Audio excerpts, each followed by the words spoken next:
Experience the excitement of an enticing tale, woven by heroic squad. Adventures and endeavors await you inside, so come see them ride. The Magic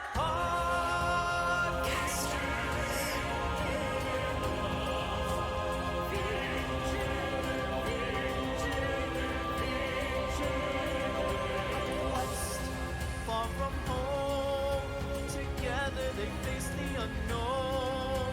They fight and they dance along the Milwaukee Expanse. So gather your dice and your maps and your friends, and all your imagination comprehends. Through nearly avoiding disaster, the Magic Podcasters. Yeah, we don't want to get banned on our first episode.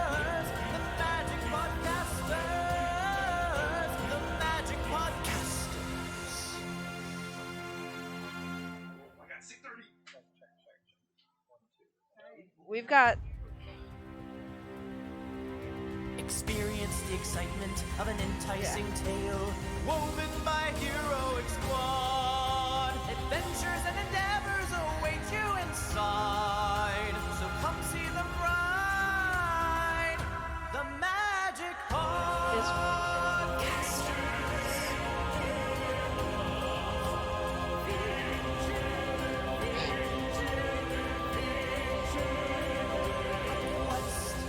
far from home, together they face the unknown. They fight and they dance along the Milwaukee Expanse. So gather your dice and your maps and your friends, and all your imagination comprehends. Through nearly avoiding disaster, the Magic Podcasters. The Magic Podcasters. The Magic Podcasters. The Magic Podcasters. If you have to use the bathroom, just get up and go. We're missing that. Experience the excitement of an enticing tale, woven by heroic squad. Adventures and endeavors await you inside, so come see them ride. The Magic Podcasters.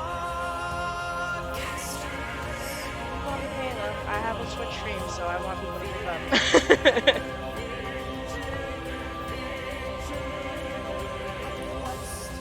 Far from home, together they face the unknown. They fight and they dance along the Milwaukee Expanse. So gather your dice and your maps and your friends, and all your imagination comprehends. Through nearly avoiding disaster.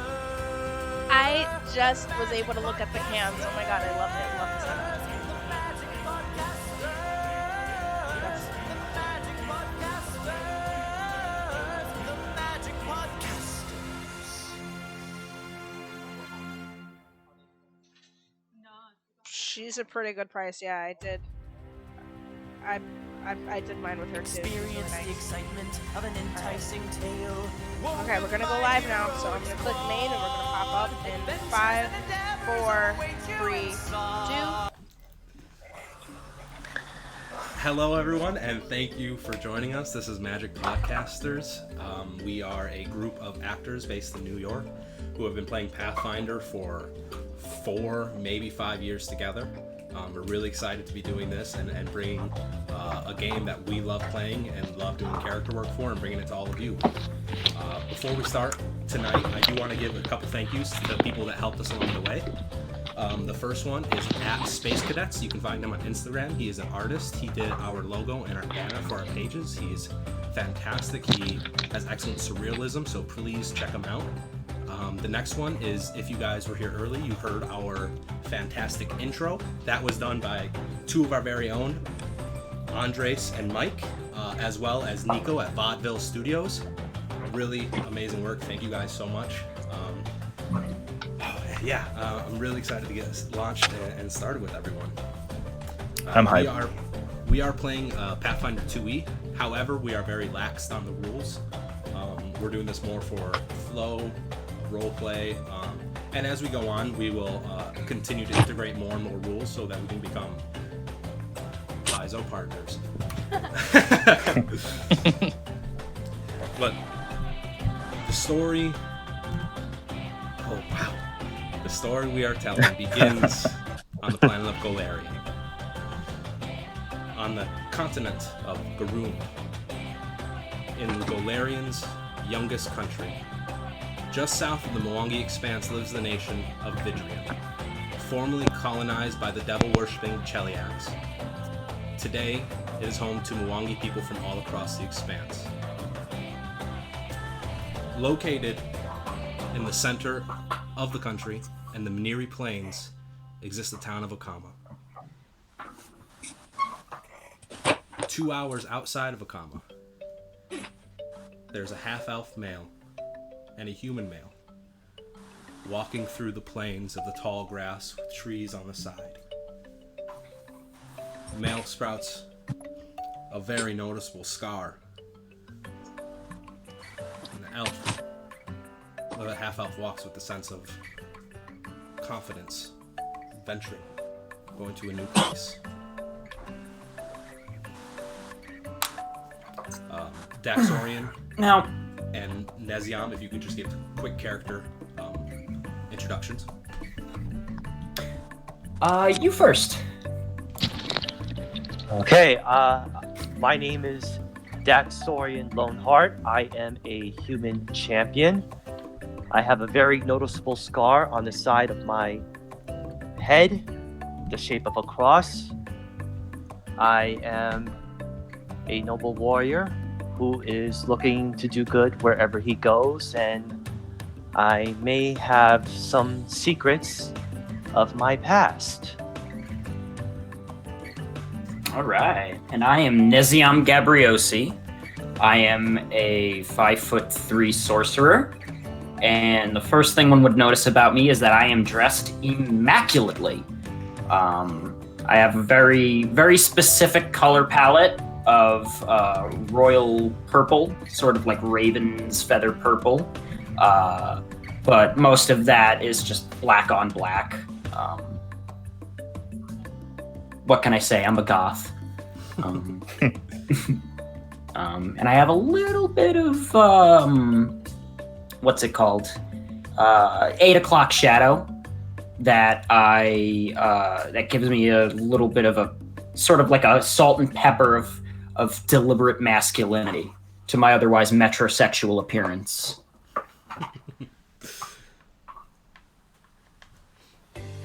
As you two are walking, you've been walking since sunrise. Going through the plains, it's a very plain place to walk through. You see tall grass, you see spots of trees, tropical birds flying all around, but nothing really of note stands out on your walk until about 100 feet ahead of you. You see an elfin male, hunched over, breathing, and then attempting to take a couple more strides, and then stopping again.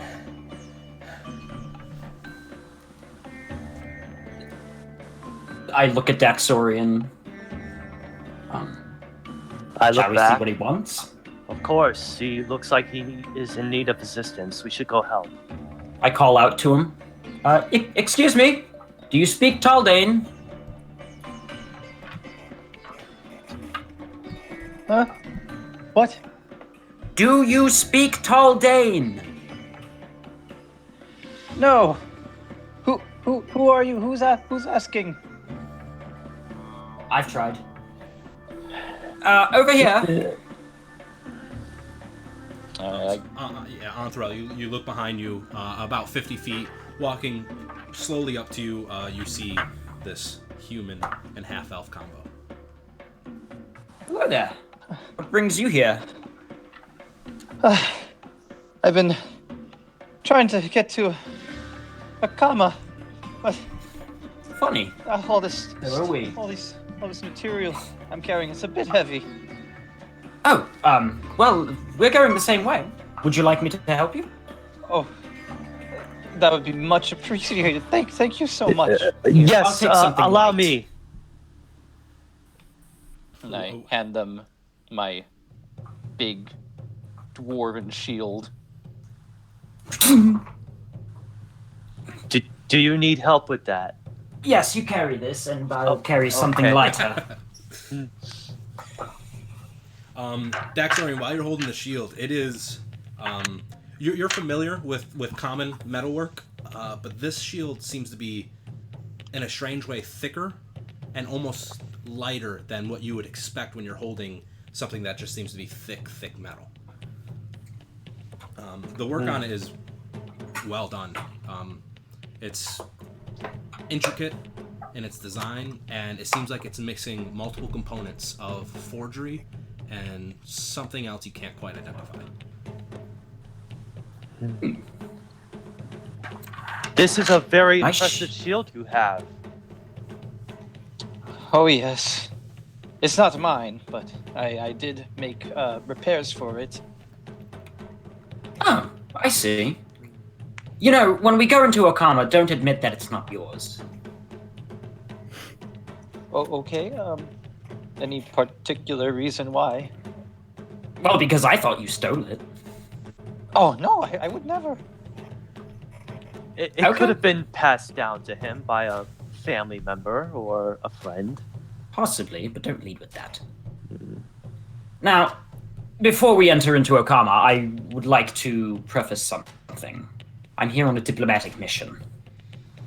So, that being said, I expect you two to be on your best behavior in front of me. I don't want to be setting any terrible examples for Vidrian. No worries. All right then. Time's a-wasting. Off we go then. Tell me, what's your name, sir? Oh, my name is Anthrel Alcine. How about Anthrel yours, Your Majesty? No, I'm nothing like that. Neziam Gabriosi. Pleased to meet you. Nice to meet you, Andrel. My name is Daxorian Loneheart. Daxorian, Loneheart. Okay. And I take out like a little notebook that I carry with me at all times and write down these names. What are you writing? If Your I names, may ask. to remember. Why, thank you. Wait, you can write down things to remember?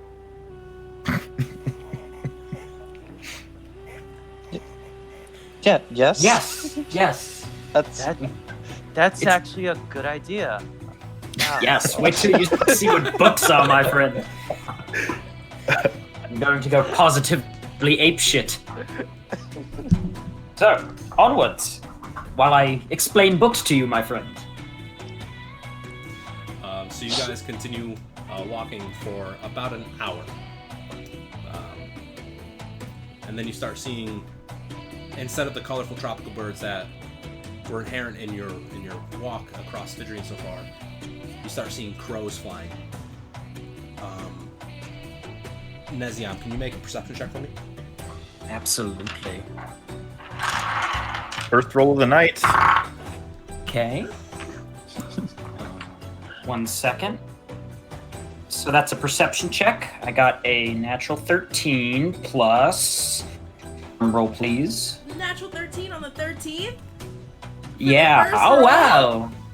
Yeah. 12th month? Wow. I don't get it. Perception. That's So 643, 13, yeah. 17? You got a 17?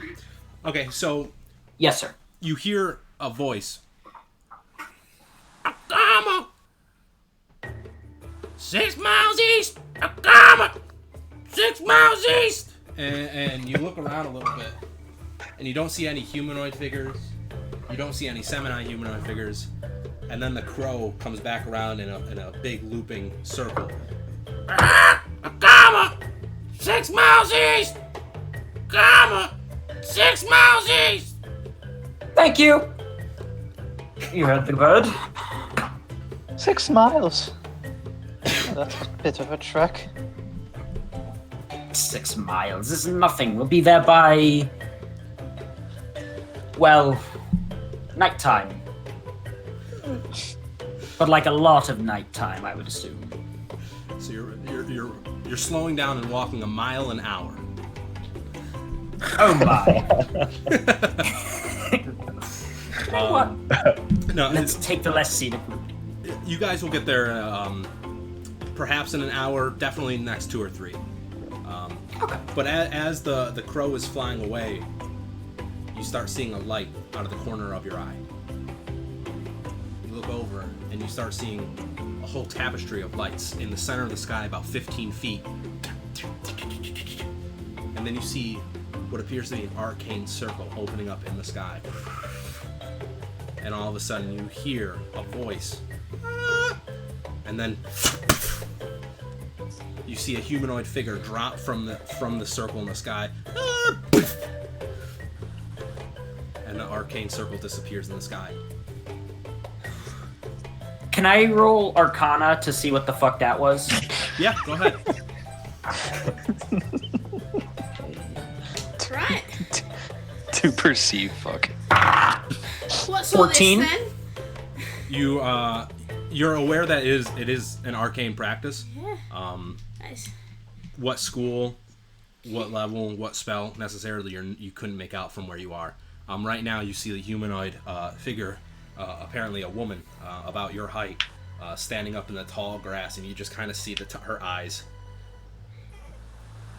You're about Vesta. You are about 30 feet from the road, and you do see 3 humanoid figures looking at you. Excuse me. Hi. Yes? Hi. Where am I? You're about 6 miles away from Akama. That's not where I'm supposed to be. And I start going through the grass to the road, and I come out, and you see this girl. She's dressed in lots of different color robes. She's got like a blue cloak with some like stars drawn into it. She's got a maroonish, pinkish tank top underneath, and like a sash around her waist to hold it tight. Some pink, like they look like pantaloons, and some like black leather, almost ballerina-looking shoes. And a spear is like across her back, and she's got like this little yellow bag across her chest. And she's like, "Yeah, I'm not. This is not where I'm supposed to be. Hi, I'm Vesta. I don't know where to go.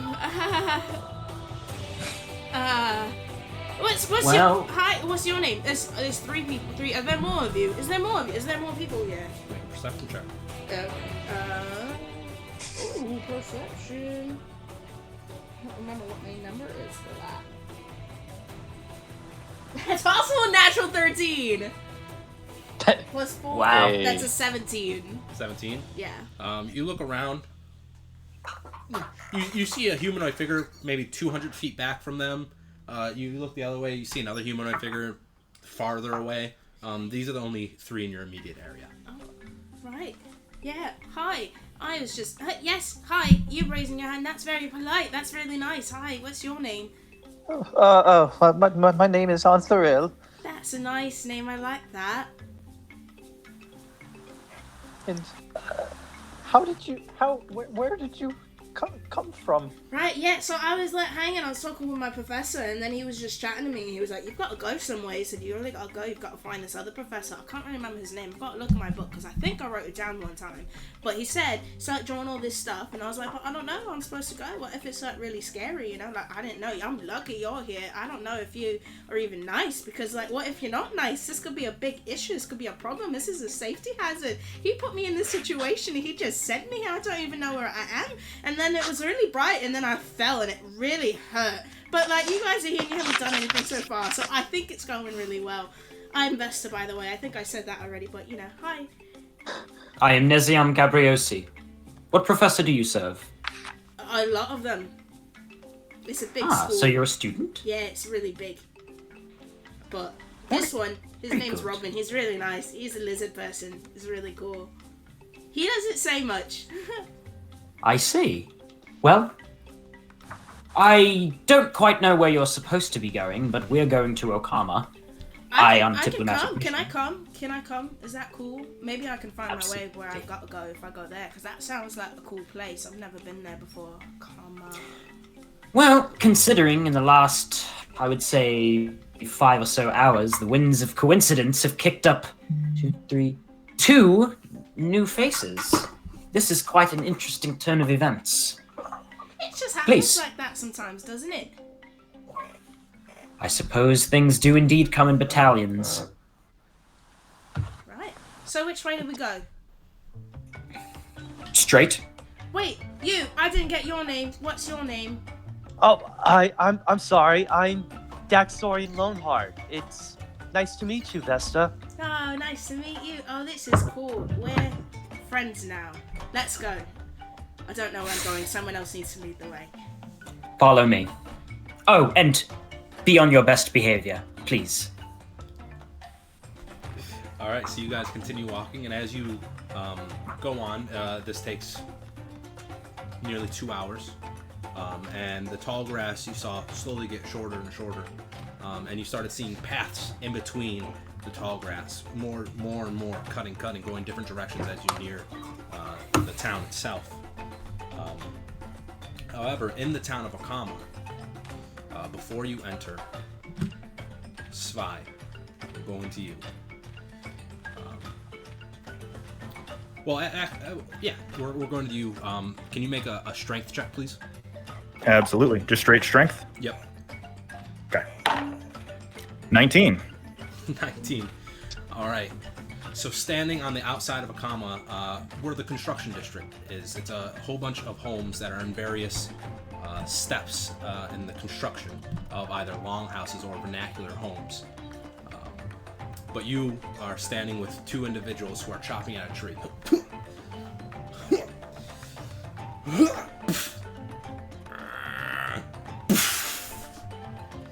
And they're like, all right, if we just start cutting it here, we'll have this tree done by the end of our shift.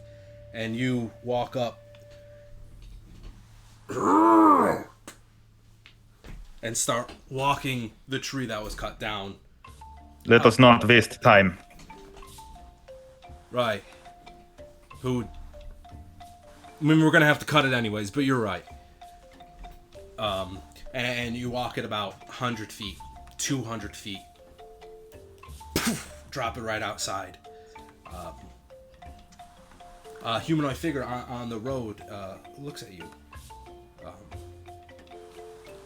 It appears to be an older woman. Can I help you? And she starts walking away. You didn't get a good look at her, but there is a stench when you get near her. It's sort of vile, a little bit like manure and death. Am I still around the other workers? Yeah. Do you know who this was? Yeah, that's Gwen. That's Gwen. Gwen. She's the storyteller for daycare or orphanage. Or is it daycare? Is she familiar with water and soap? I would definitely say water, yes. I go into my adventurer's pack and take out a bar of soap, break off a chunk, hand it to them. Please give this to her next time you see her. I mean, you could just go give it to her right now. We gotta finish up. Fine. We gotta cut the tree that you carried. So we still Fine. have to work. Okay. Alright. Here's your soap back. Thank you. So is she still around? Yeah, she's a very slow walker. So she's about 100 feet away now, maybe 50. Okay. Depends if it's downhill. Excuse me, Gwen. She keeps walking. I'm sure I will see her again.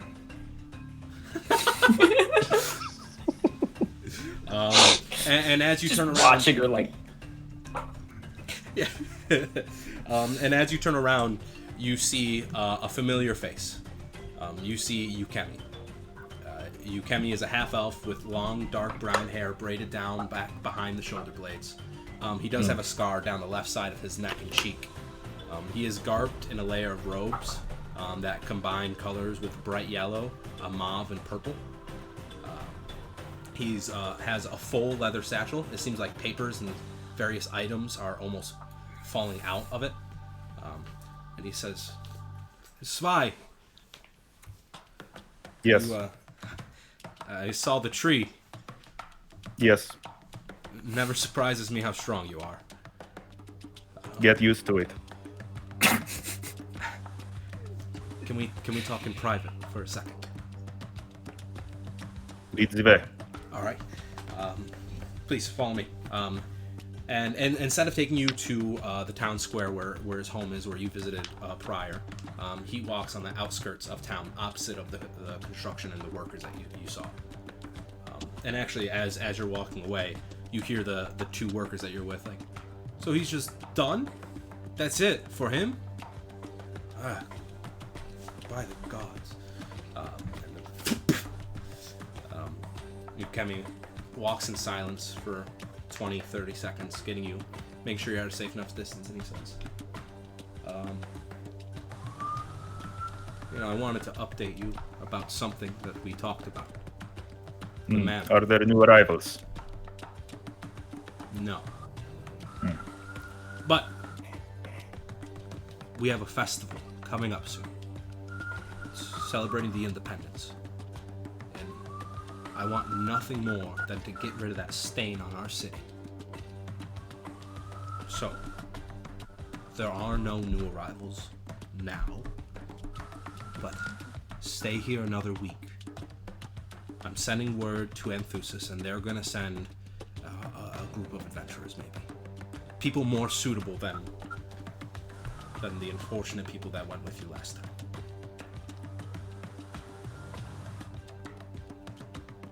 Will I see a bonus for this? What type of bonus are you thinking? A few more gold? Make a diplomacy check. Okay. Natural 1. Welcome to Zvi, folks. You'll be seeing that a lot. Well, as you know, there's not a lot of gold to go around. Maybe I can say for certain, anything that is not Mwangi, that is within those walls, when you go back in, if you want to take it, take it. But This may be incentive enough. good, because I can't pay you anything more. We're I still understand. compensating the family of the last group. Yes. Consider this parting gift. Parting gift. You don't want to stay? There is little work here, except for to build house. This is not my That's good work. specialty. You look pretty good at it. It is not what I desire to do. And what can come in between men and their desires. But what if it became what you desired? With how you said incentive. Go on.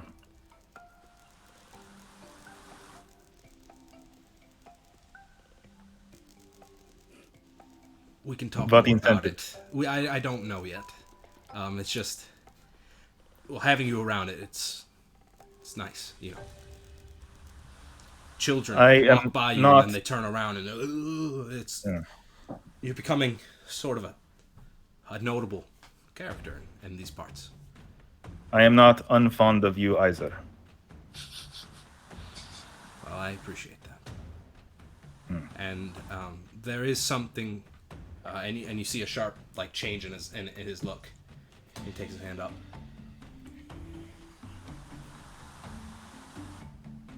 Well, you can tell him that we are working as hard as we can, and if he wants to send more...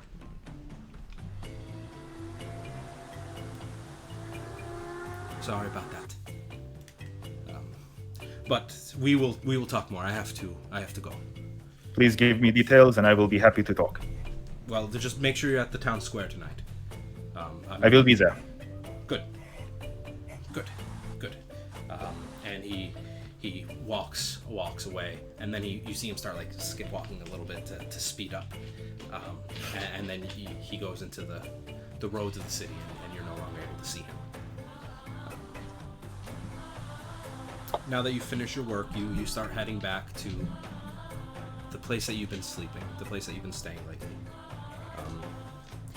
You have to walk into the town a little bit, and a few minutes outside of the town square, you get to the place that you've been staying. You see it is, you see the familiar longhouse made out of wood. Its colored roof is painted teal to match the Vidrine flag that is flying above it. And in maroon letters on the bottom of the straw roof, you see Toad Pigeon Inn. No place like home. You walk in, and you see the familiar Adebayo, who is beyond the makeshift tavern in this longhouse. Basically, he takes his bed and just flips it into a bar every night and every day for work.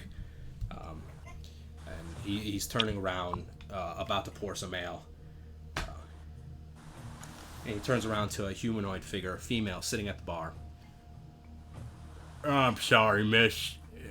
What was it again? The grog or the ale? Or the wine?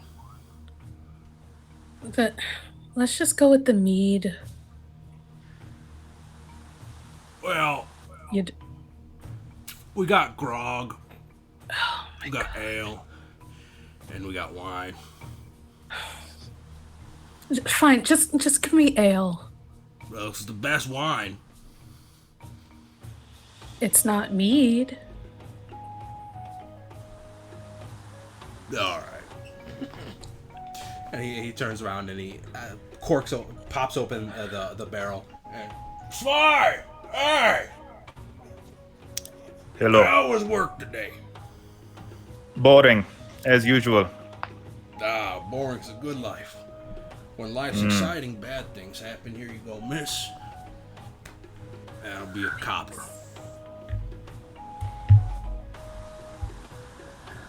She slides it over. Oh, thank you very much. Can I get you something, Sly? The usual. Right. And he turns around. He looks at the three.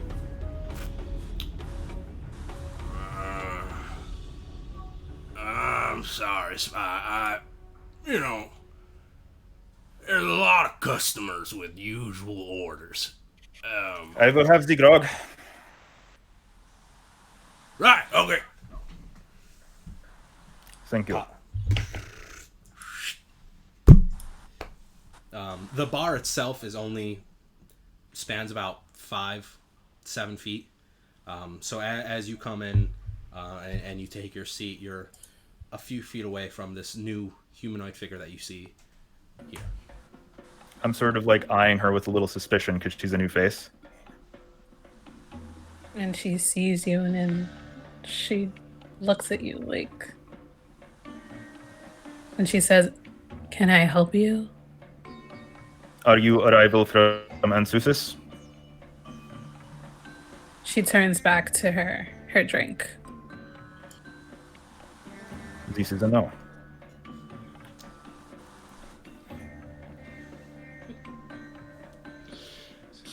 And you both have plenty of time to finish your drink in silence.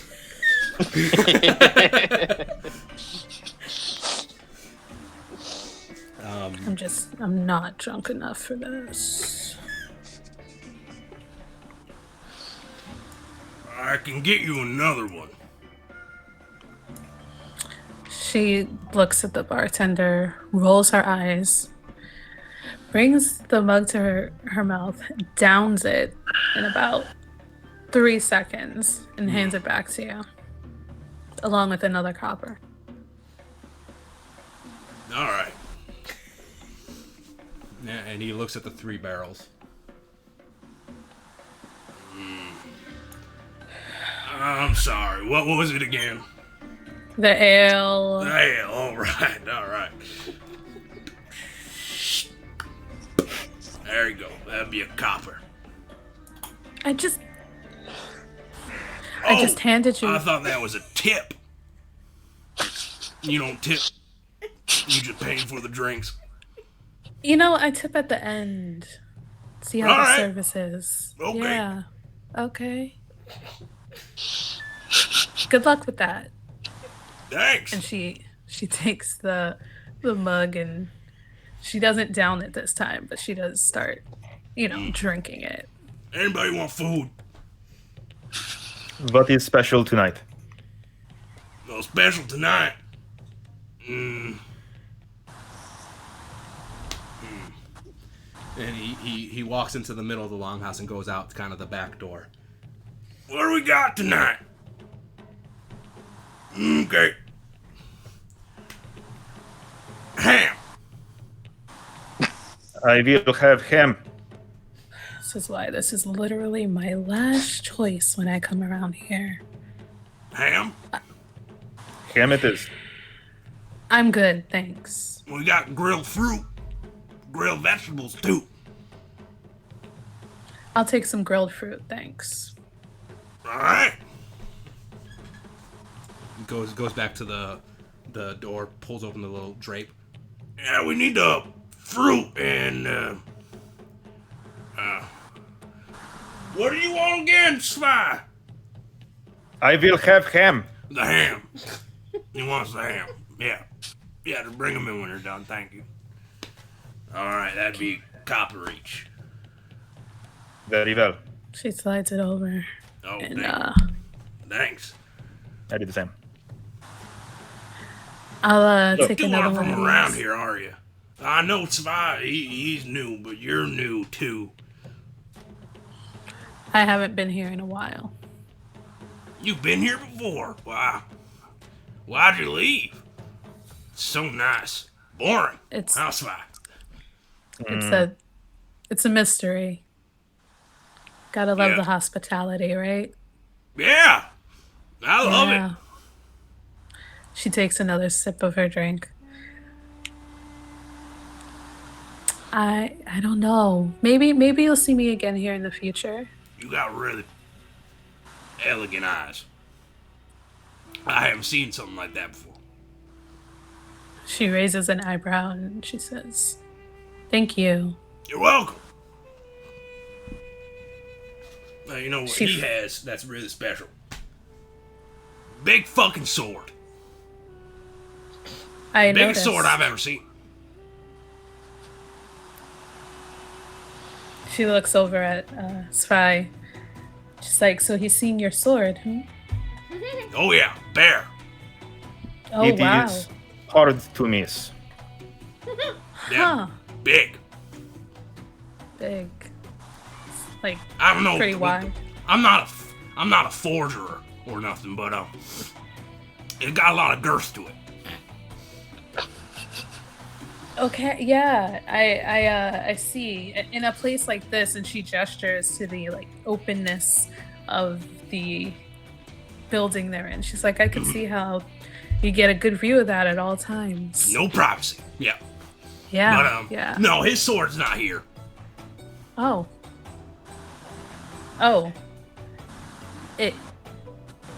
You left it somewhere? Yes, I give it to friend to watch. It is difficult to work while holding large hunk of metal. Oh. Well, this You just got a understand? lot. Yes? Yes. It's just got a lot more boring. And she finishes her ale. Boring's and good. She hands it back over for another one. And she flips her hair over to the other side. So it's kind of like a curtain between her and Spy. And on this other side, she has like very, very small, thin cornrows going all the way back. So it gives the illusion of like an undercut. But yeah, she's just like, oh, these men. Oh, she takes out a copper so you don't ask for it. And she puts it on the table. Thanks. He turns back to the barrels. What was it again? The ale. Ah, you got it. It's the ale coming up.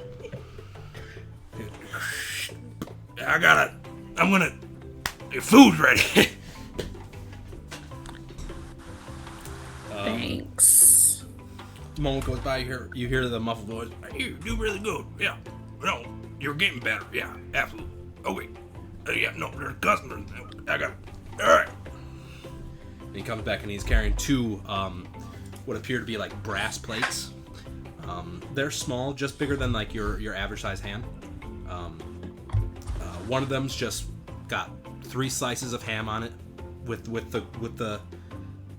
like some burn marks on them, so you know it's good.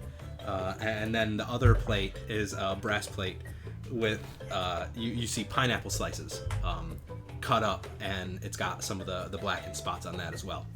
And here you go. You got He's standing in front of Jeremiah. You got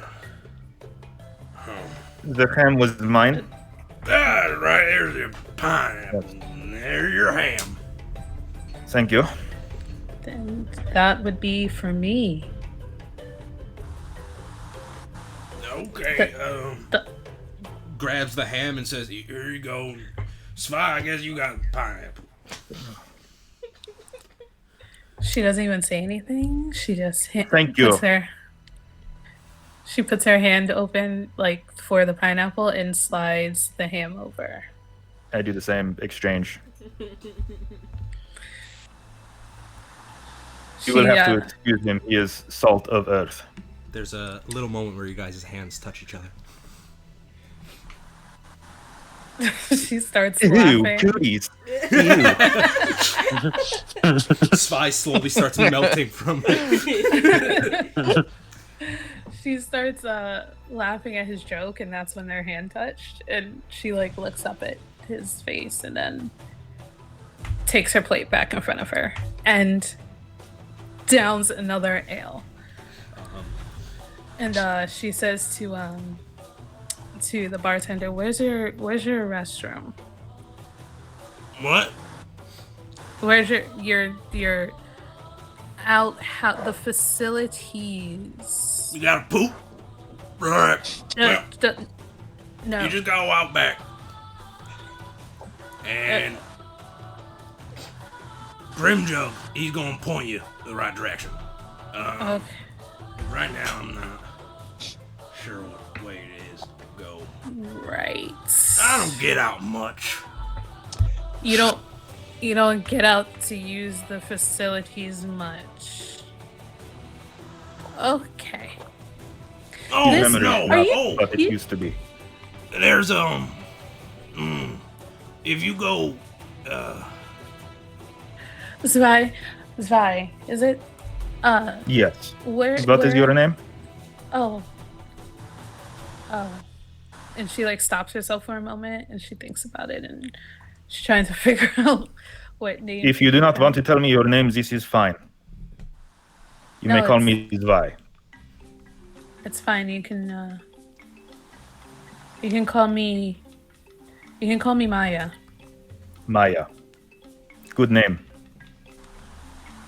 Thank you. And she gets a little bit serious. And then she kind of shakes it off and she's like, so he said you've been here before. Do you know where I can go to? Yes, I can show you. Thank you. I'm gonna lead her to the restroom. all right, yeah. You just And lead it to she the gets restroom. off the stool and she's like, now you notice that downing all that stuff probably went to her head. It just didn't seem like it while she was sitting. And she kind of like, her foot slides off the bar stool as she's trying to stand up. I And, sort of like fold my arms, waiting for her to like fall. finish, being tipsy and stand up. Standing, yeah. Finish standing. Yeah. And she she turns around, she's gripping the bar behind her, and she looks at Spy, and then she looks at the door. She's like, oh. Unexpected. Strong here.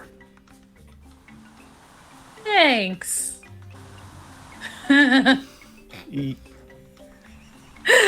Oh, your name's different. And she points to, she's like, that way? Follow me. Okay. And yeah, all of a sudden she's like a different person, as she is now tipsy enough. All right, so you guys walk. It takes just a couple seconds weeding through people. There's like public longhouse restrooms. You walk in and it's just basically a row that you can sit, and there's holes. This is it.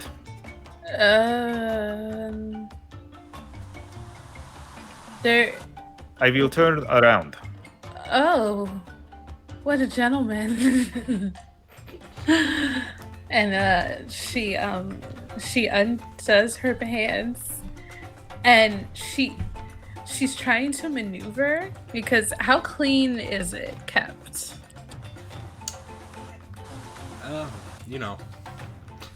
Yeah. It's not How it's clean not would going to you be the expect cleanest it place to you be ever kept? went to the bathroom, but it's not the dirtiest. Like it's cleaned like once a day. Yeah. In the morning. You're coming here late afternoon. It's not the most pleasant place in the world right now. Okay. Definitely usable. And you don't feel like you'll get sick. It's just kind of the culture and the jungle spot. It's they don't have modern day sewage yet. Okay. It's okay. She's done this before, but she's just a little she just assumed it would be a little different when it was inside. So she's trying to maneuver around what she thinks to be the cleanest hole. Make a perception check. The cleanest hole, my new band.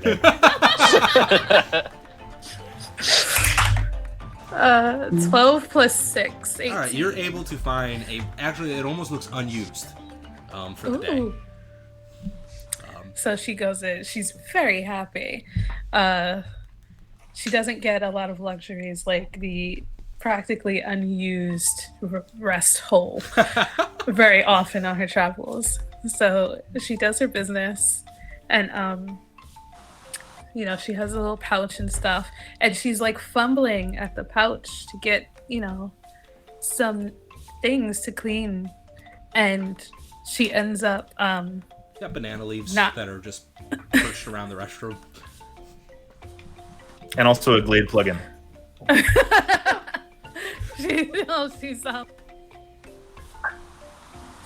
She's like she puts the she knocks it all out, like everything in her little pouch shows, like except for one little piece of tissue, like it's kind of closer to a thin pressed soft, I don't want to say wood, but it's kind of like a tissue paper type thing, not like toilet paper, but like tissue paper. And she like knocks everything out on the floor, and she looks at it. She's considering, because it's so clean. And she pulls up her pants and kind of like scuffs through the stuff. Like she doesn't pick anything up. She just kind of stumbles back over to Spy. And she's like, hands. You have two, yes.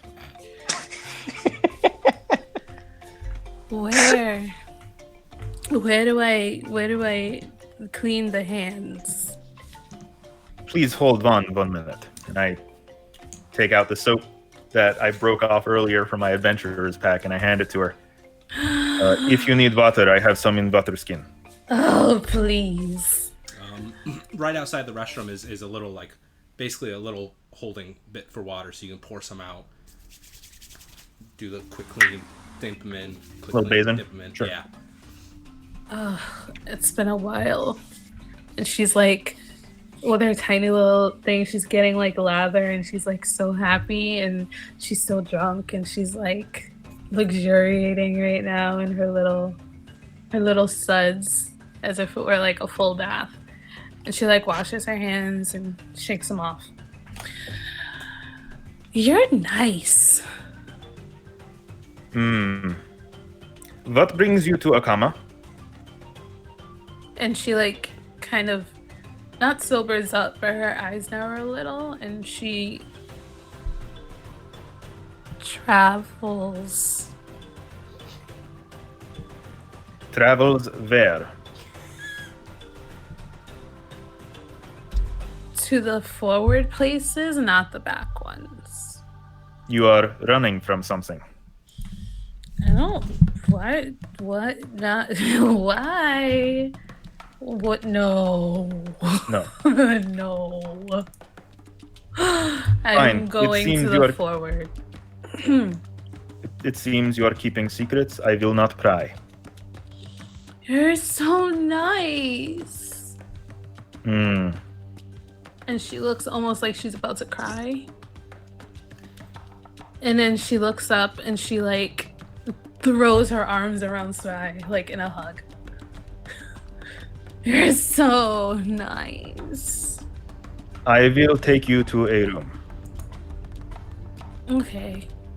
Yeah, let's go to a room. Cause I can do things in a room, and there didn't seem to be any rooms, but it's better in a room. And I don't know why there's people all over there, and then everyone can see your sword. I don't understand. I will explain on way. You're nice. At this point, you guys are walking. You spent more time in the tavern drinking than you thought. It wasn't just chugging, eat the ham. So the sun is starting to go down. It's not quite sunset, but it seems to be about an hour outside of that. As you take Maya back to the Toad Pigeon Inn, we cut back to the adventurers who are now starting to enter the outskirts of Akama. What you guys see before you is, it looks like it's almost in a state of growth currently. As you're walking from the east into Akama, you are hitting the construction district. So you see various homes, all with similar architecture, either vernacular, big circle homes, or long houses. The bottom halves of the building are typically painted white or a light beige at this area, and the designs, as you walk more into the home, are starting to become more styled. They have shapes and patterns painted in whatever color the occupants choose. It's a very diverse and colorful place as you're walking in. As you're getting further and further into the town, you start seeing similar colors.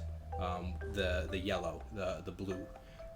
And above a couple of the buildings, you see a flag waving through the air. It is a teal flag that has the image of what looks to be a phoenix with its wings spread wide open. The phoenix has a yellow burning outline with orange and maroon feathers, and its tail with the teal coming back in. Yes. Are we in Vitrian? We are indeed, my friends. Okay, so I'm not that far. I've got to go to the capital. That's where I've got to be. That's not the capital, though. This is... Anthusis! I think... Yes! And Well. Deuces. That's where I've Well. got to go. I'll get there eventually, though, I'm sure. It's like, you find out it's a way. It's a way. That's what they say. You gotta do the way. This is the way. I guess this is just where we're supposed to be. So this is Akama, huh? Indeed. It's pretty... Now, while you guys go explore, I'm going to go sample some of the local colors. And by that, I mean I'm going to go pry. So I'm going to go gather information. Okay, what are you trying to gather? And also, you gotta, I believe, make the roll. Yeah. Let's see. just in general, who the central political figure is, just kind of what their basic economy is like, I guess. You know, just some stuff to help me kind of do my job a little bit. So this typically takes around 2 hours of going around and ask. By the time you arrived in, you are about an hour outside of sunset. So that being said, you're still able to do it. You're just not going to be able to find out as much. But go ahead and make the roll. I have Hobnobber, which takes me an hour to gather information. Well, how about that? Hobnobber. Got him. So excuse me while I hobnob. Hobbs. Okay. I'm not going to say that anymore. So that's going to be gather information. Yep. And I believe that's diplomacy. Yeah. So I rolled a natural 16 plus a 7. Okay.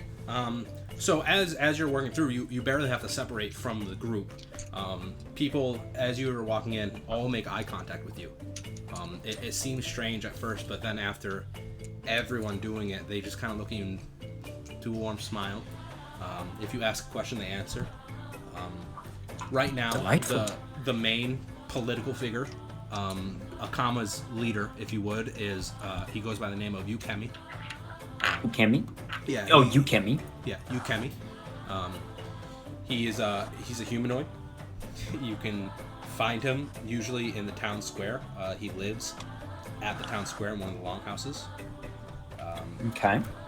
During the day, he's typically running around talking to people. He's a mix of like a labor organizer, a mayor, and a real estate agent. The one thing you hear as you're just gathering a little information is like, well, if he's seen you before, he'll know. He never forgets a face. Okay. I don't believe I've met this Ukemi fellow before, so we'll see. We'll see. Maybe he recognizes me and I don't remember his face. Mm-hmm. As the rest of you are just kind of walking through town at a slow pace, taking the sights and the new culture for some of you in, there's a lot of crows actually flying above the town, in smaller circles than the one on the outskirts that you saw a few hours ago. But they are flying, and you hear various phrases as you go. It seems like each crow has a single phrase. You hear, "Town square, sundown! Ukemi is looking for volunteers. Dangerous. Conditions may be met. A raid is reported south of Akama. Stay safe. Don't travel alone." So I did practice these ones.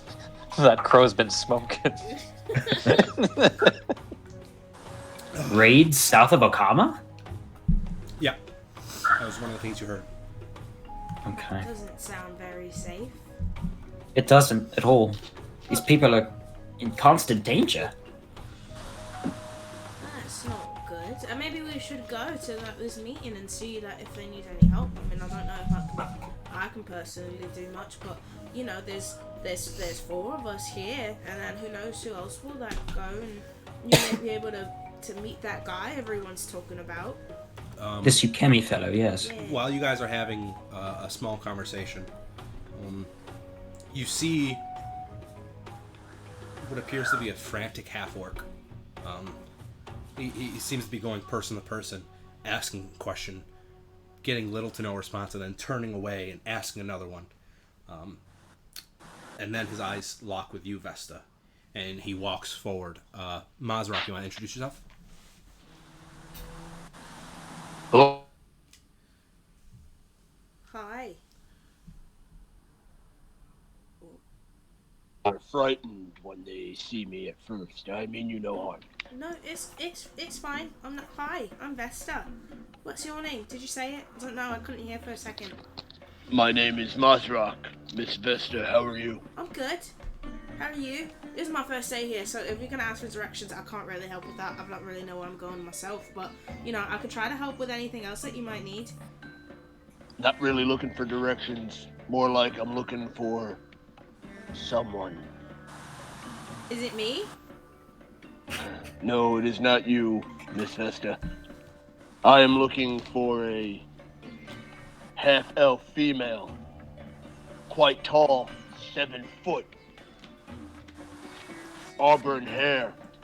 And with tribal tattoos on her arms and face. Oh, that probably hurt. Can you imagine that? Can you imagine getting tattoos on your face? That'd be so painful. Why do you need to seek her? My business is my own. Can I roll sense motive? Yeah, sure, go ahead. Can I do a perception check for a 7 foot half-elf with tattoos? Yeah. What is that Natural under perception? 20. Wow. Bada bing. Proven.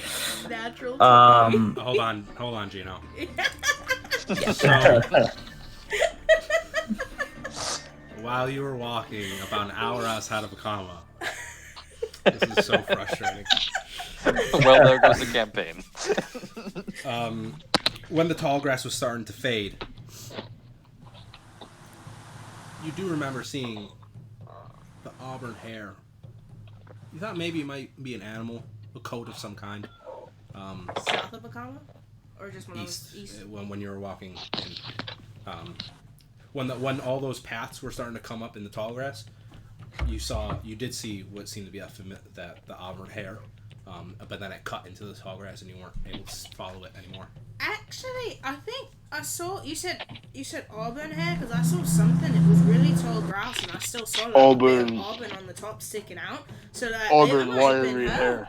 That was like, would we come from east? East? That was east of here. So you might find she might still be hanging out in the grass, or she might be somewhere around there. Maybe she's coming over here. I don't know, but she's somewhere nearby.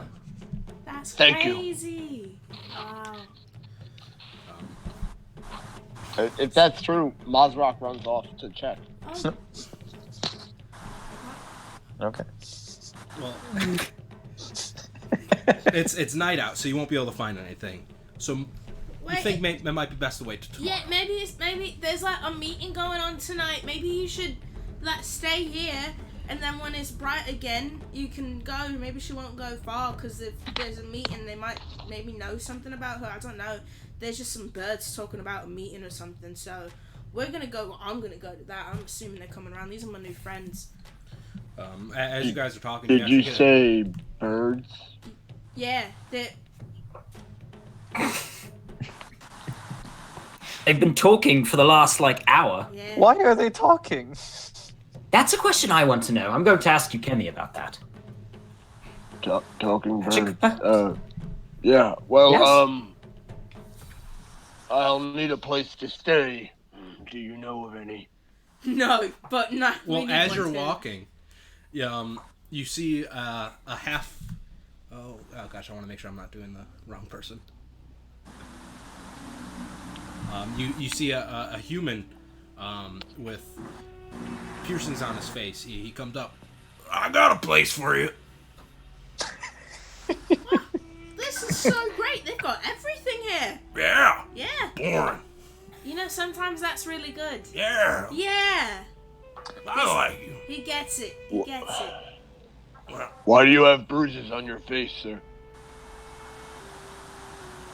Ha! That's funny. No, these are piercings. They just look like that. They're underneath the skin till they come out. Oh. It's something that my tribe did, but I'm not there anymore. They're more excited. Have you seen a 7 foot tall half-elf female with auburn hair around here? Well, you see, I get a lot of customers. But, people need to drink, so there's a good chance if she's tall, she's gonna need to drink. So she might Where come is in. your place of business? You can follow me. I'll just lead you the way. I follow. Lead on, sir. Indeed. None of you look like you're from around here. Oh, certainly not. I'm from the capital. All right. I'm not from here. Tell me, sir.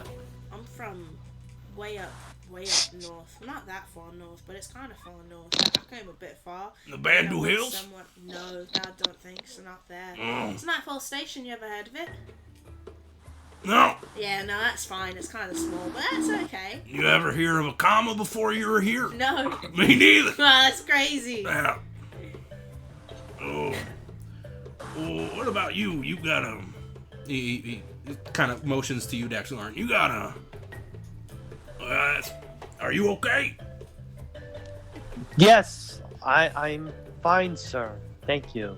Alright, I mean, I've just seen fresh scars before, and them seem pretty fresh. Yeah, just got it from a really nasty fight. Alright. So, Well, I've been in my nasty fights before.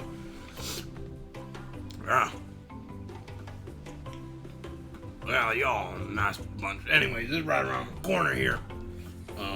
And you guys see a longhouse with a yellow roof and maroon painting on the bottom of the straw roof saying "Toad Pigeon Inn." That's my place of business right there. It's got lovely colours. Thank you. I didn't do it, but I appreciate that. Very good. Toad Pigeon. Pigeon Inn. Did you get this? I'm sorry to ask so much, but you get this shield from Bracken? oh, my shield? This Yeah. shield? Did Bracken make it? Is he doing new things? Oh, this is not my shield. I'm just Oh. holding it for my friend here. Oh, Yes, he's carrying it for me. I thought you stole it. That's not shield. Did you get it from Bracken? He make it for you? No. Actually, I repaired it for a friend of mine. I guess I can call him a friend. Yes, Okay. he's a dwarf. All right. I was about to say that's a very distinct shield for an elf. But that's, I mean, what matters? What Who's matters? who's Bracken? Bracken, he's the forgerer. Metal to metal. He does it. Blacksmith. It is very Yeah, nice design. that's a good one. He's a very, very talented bugbear. Yes, indeed. Is there any significance to this fellow?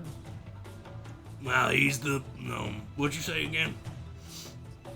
Is there any significance to this No, forgerer, before that, as you call him? Before that, the metal to metal. A blacksmith. That's the one. Yeah, he's Yes. he's the blacksmith here. I mean, he was the first one. There's others coming. Certainly. And this tell here, me. the Toad Pigeon Inn. That's my place of business. That was the first place of business to drink at. What? The what?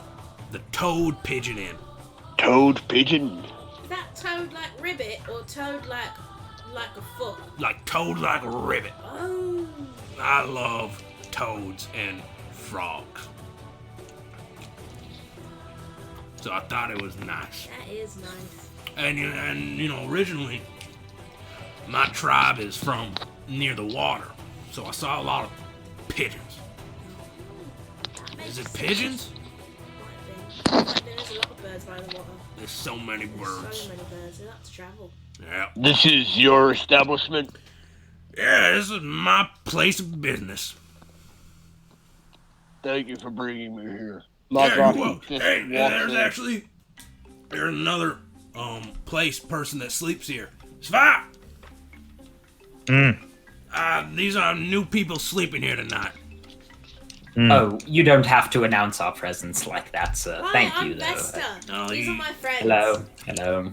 I just met them. Are you arrivals from Enthusis? No, but I'm supposed to go to Enthusis. Got to meet Professor Clam. Does anyone know him? Excuse me, you say you're expecting arrivals from the capital? Yes, we are having difficulty with clearing out mansion. Oh, that Explain. fucking thing. Well, I don't want to give you the long story, but basically, the piece of shit that used to own this place when it was Sargava, or maybe, Sargava was the country. Indeed. Freehold, that's what it was. He was the proprietor of the ranch here, and, well, piece of shit. Anyways, when the revolution started, he never came out of his manor. And after a few years, people want to get rid of the manor. Except they can't, cause why couldn't they? There were traps. They're traps. I don't know if you caught that on microphone, but That was spooky. that was an example of one of the traps. That was very spooky. It is perhaps haunted. Well, we don't know. Maybe. Do you think it's haunted? I do not believe in ghosts. Yeah. I am making joke. Orcs Wait, believe so you in do them. think it's haunted? Very superstitious. I am making joke. About Humor. being haunted? That's funny. Yes. I think I am glad you think so. Well, we only got a couple more minutes before we gotta head to the town square. Anybody want to drink? Food? Absolutely. I'd love to sample some of the local culture. No samples. Local culture. I kid.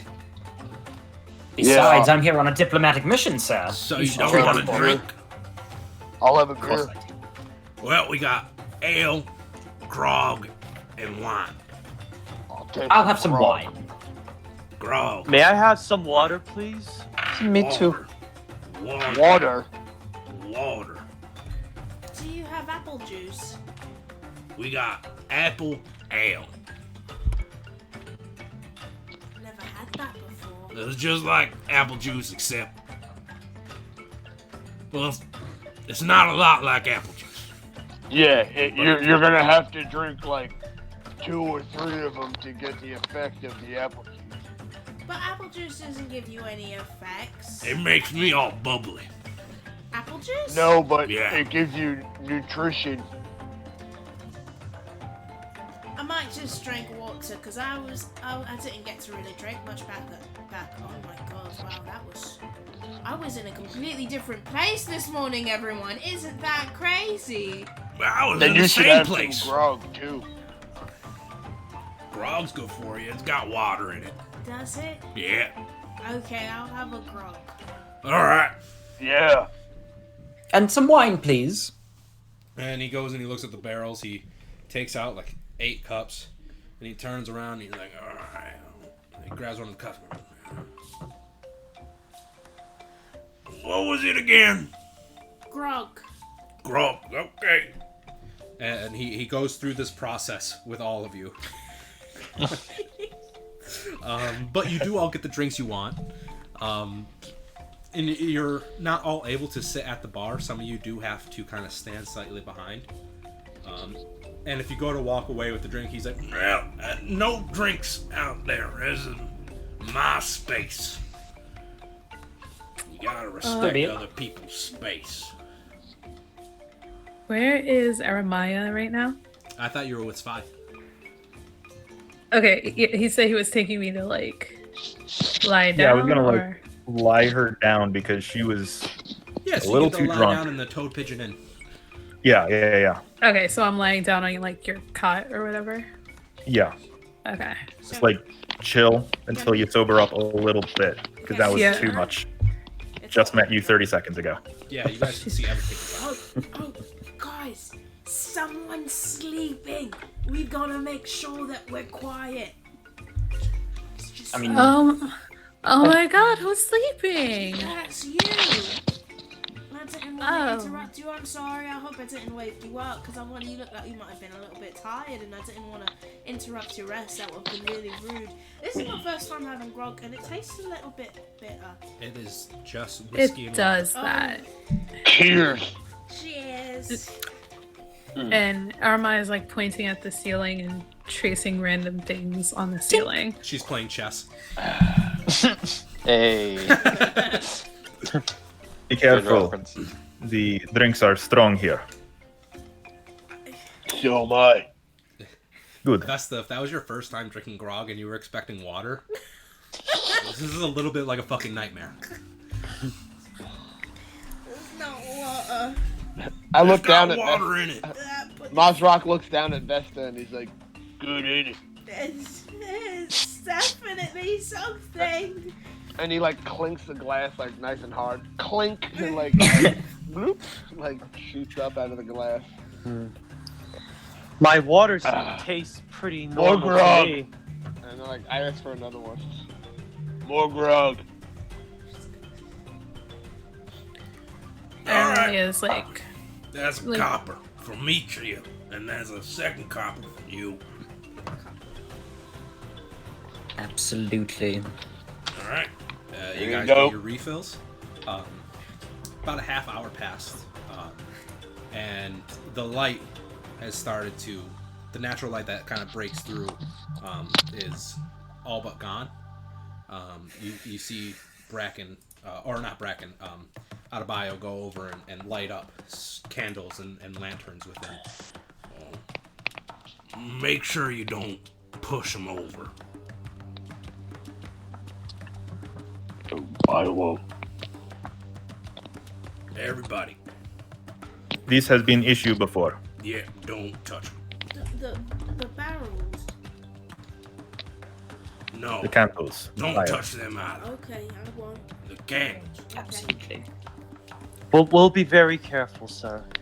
Well, I'm good, and you know what? I'm excited to host you all tonight. But we gotta go.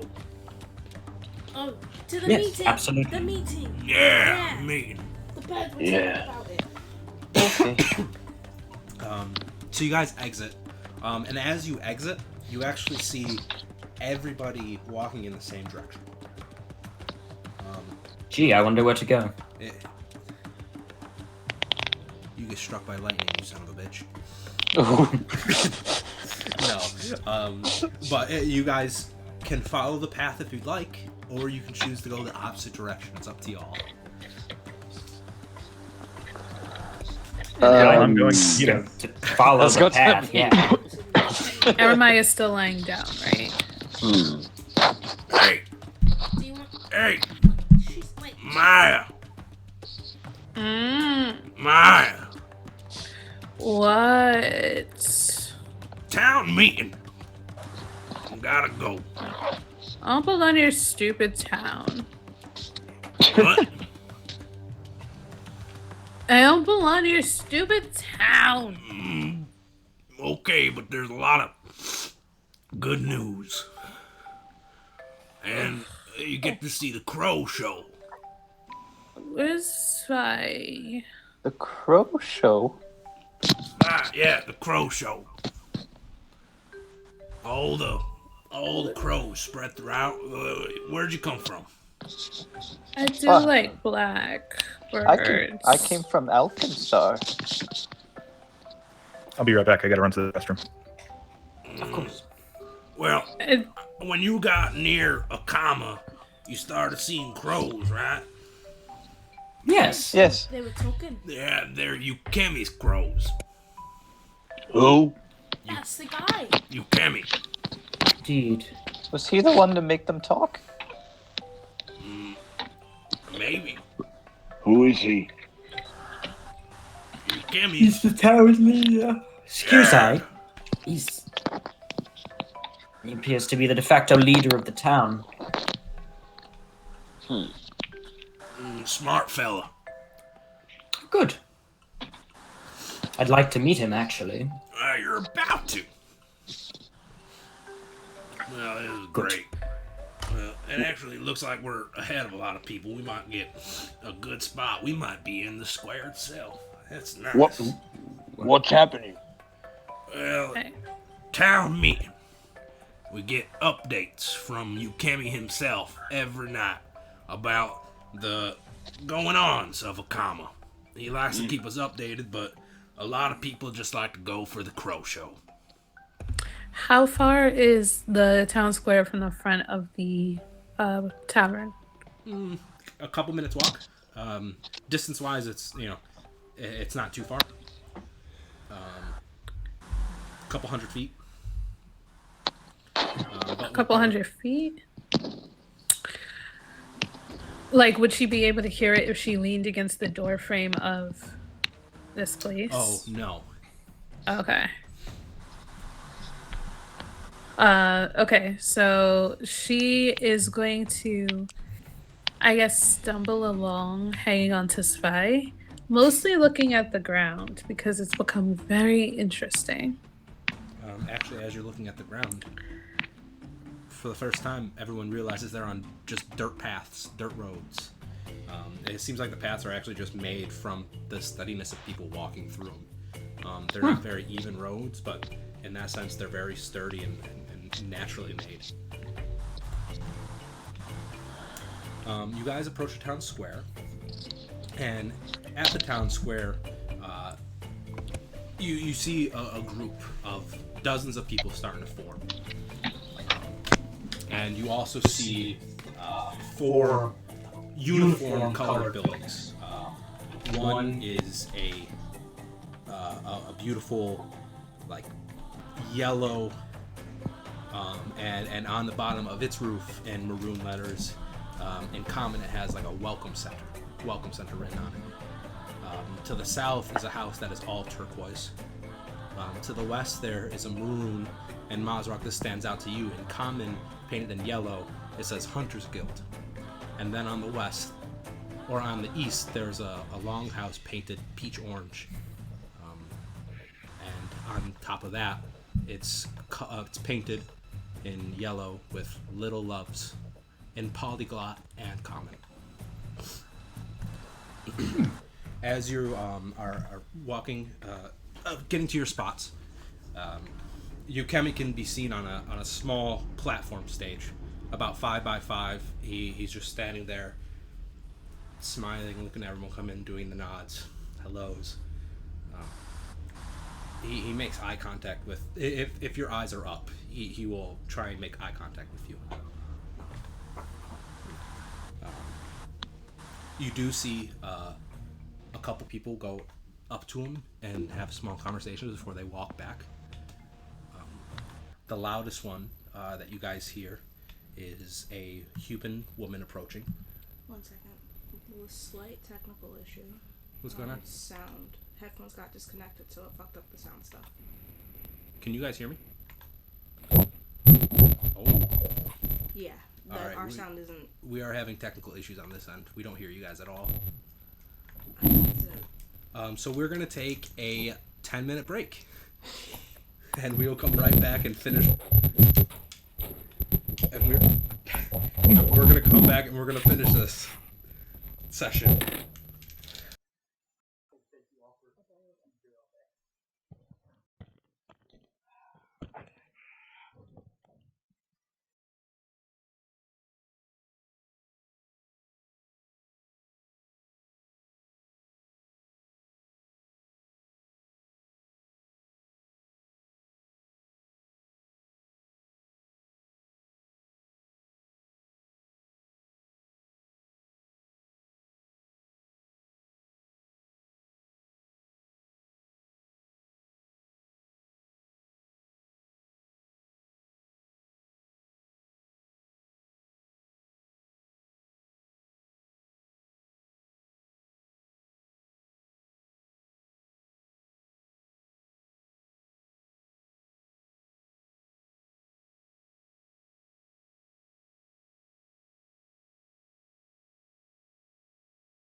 It might just be the meter.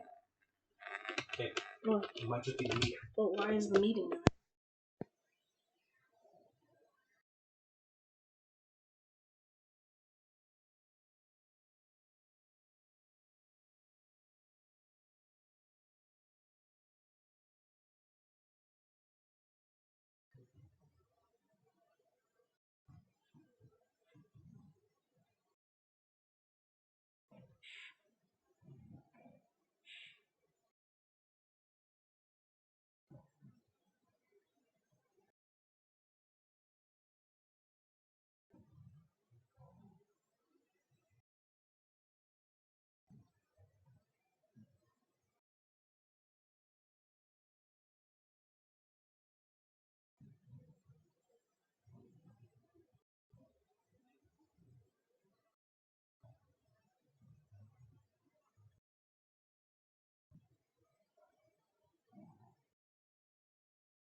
You still need us to be muted?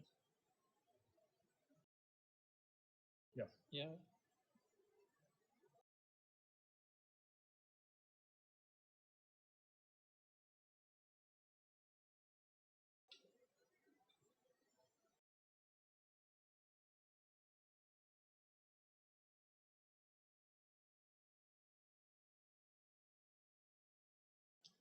So far, so good, man.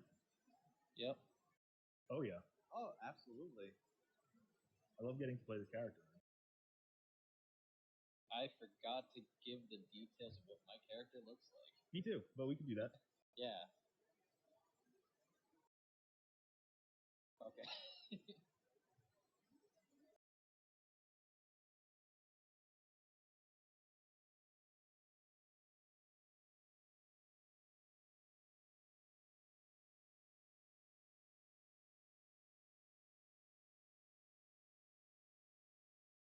Okay.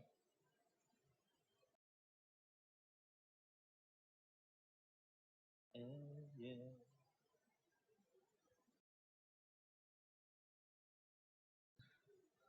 Not a bio. Fun character. Yeah.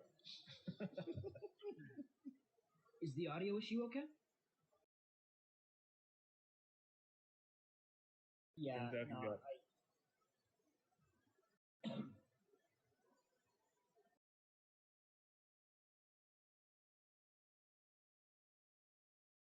Uh, Oh. yep. yeah. Just give me like one more second. Turns out Adebayo has awful short-term memory, but fantastic long-term memory. Like, what's the name of this continent that was here before that was this one? Oh yeah, it was that. Right. And then this is happening, or was happening, but what was your order again?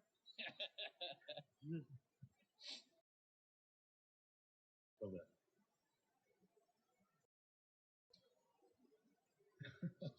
Love that.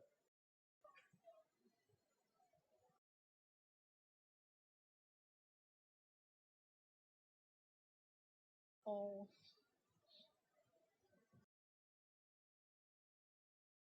No problem. Yeah. Ooh, oatmeal sounds good. You know what I'm having right now in this glass? Like carbonated tea. Very. Kombucha? I'm eating matcha. I like matcha. Matcha.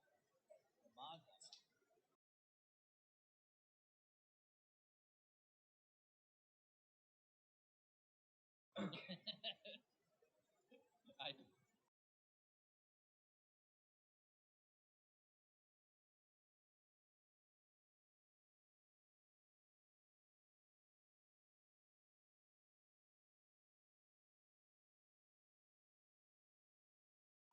no, Kayla. I was talking about drinks, the ale. I was saying that it was tasting kind of hoppy. No, yeah, you're.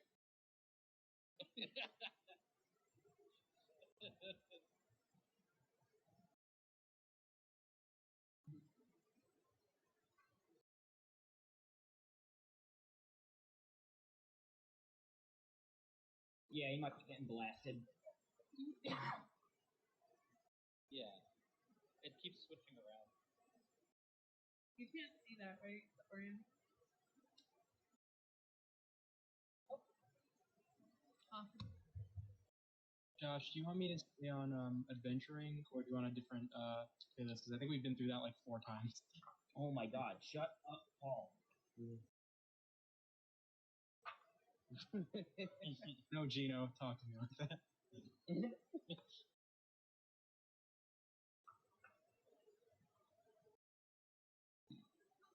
Yeah. Interesting.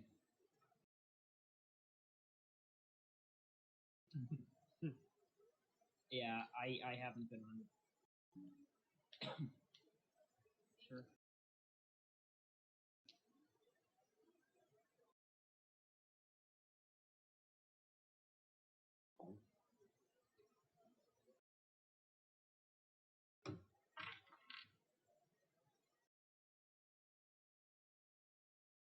Ooh. Okay, cool.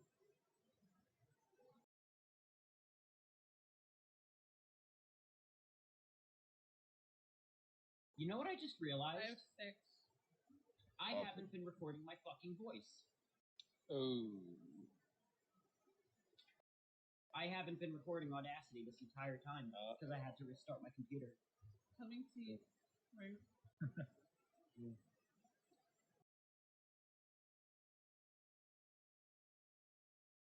Okay. Question. Yeah. Now what? You can get a Never mind. Well, recording. yeah, we can try to from- pull the audio from the stream. Yeah.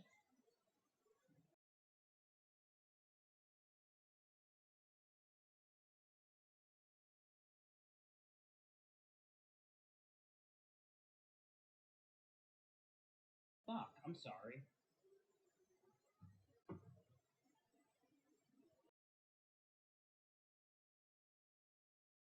Sure.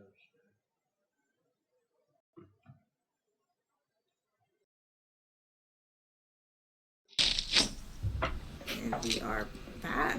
And we are back. Thank you, and sorry to all the listeners that heard that. We had a little technical difficulty, but that should all be solved now.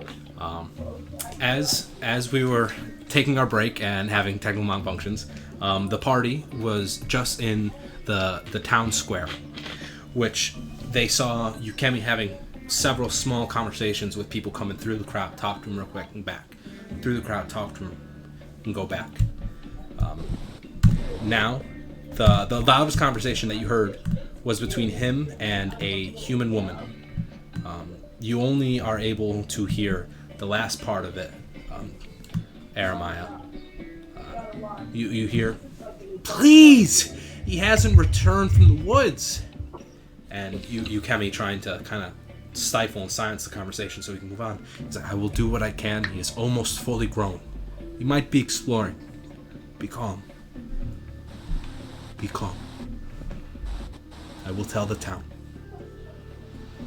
And she solemnly walks back into the crowd, and you lose her.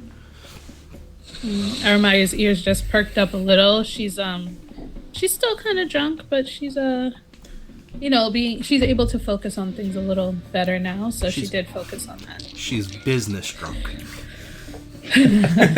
almost business drunk. Almost. But after a couple minutes of the crowd going back in, as you guys look back, you actually see there's the group goes into the road on each direction, from the north road to the east, west, south. There are stragglers that seem to not be able to fit in the town square, and it's not like clustered. You're not shoulder to shoulder. People are trying to give themselves that little bit of breathing room. And then as Yukemi sees the rest of the town, and you guys get a pretty good look, there's a few hundred people in this town. It doesn't go up to 1,000, but it's steadily growing. Spy, since you've been here, you've probably seen the introduction of close to 100 people that have come and started to live and integrate themselves into the society like you have. So it's a very constant flow of people coming in and out, and then the city's starting to grow. But you see Yukemi standing up straight on the stage, and he does a rhythmic clack.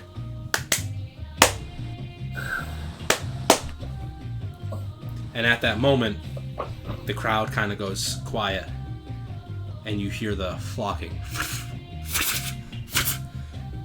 And you see crows coming from all directions starting to form and fly around. And they're spinning and swirling above Yukemi, and they actually start slowly coming down, almost like a black tornado, just swimming. And you see Yukemi go into his pocket, grab something, and he throws it on the teal building behind him, on the roof of the teal building, and all the crows come down. And what used to be this colorful, just teal building with the teal longhouse roof now just has a black roof of the moving crow feathers as they're eating their food off of the roof. He says, "Thank you all for coming again. Each day feels new. I love seeing all of these new faces, and familiar ones, young and old. Tonight I have great and grave updates for all of us. But I want to start off with something that will bring us hope. Friends and family, all Vidrix, we have come so far. In 4 years, we've built as swiftly as waterfalls flow. I want all of you to love this place as I do. And I ask myself, how do we come together after the pain of the past? We have to heal each other. We have to drown out the lingering voices that said we aren't meant to live as others. we have to destroy any presence of Cheliax that still stands, and you see the crowd really backs that last one. There's several yelling like, "Whoa, yeah, fuck yeah!"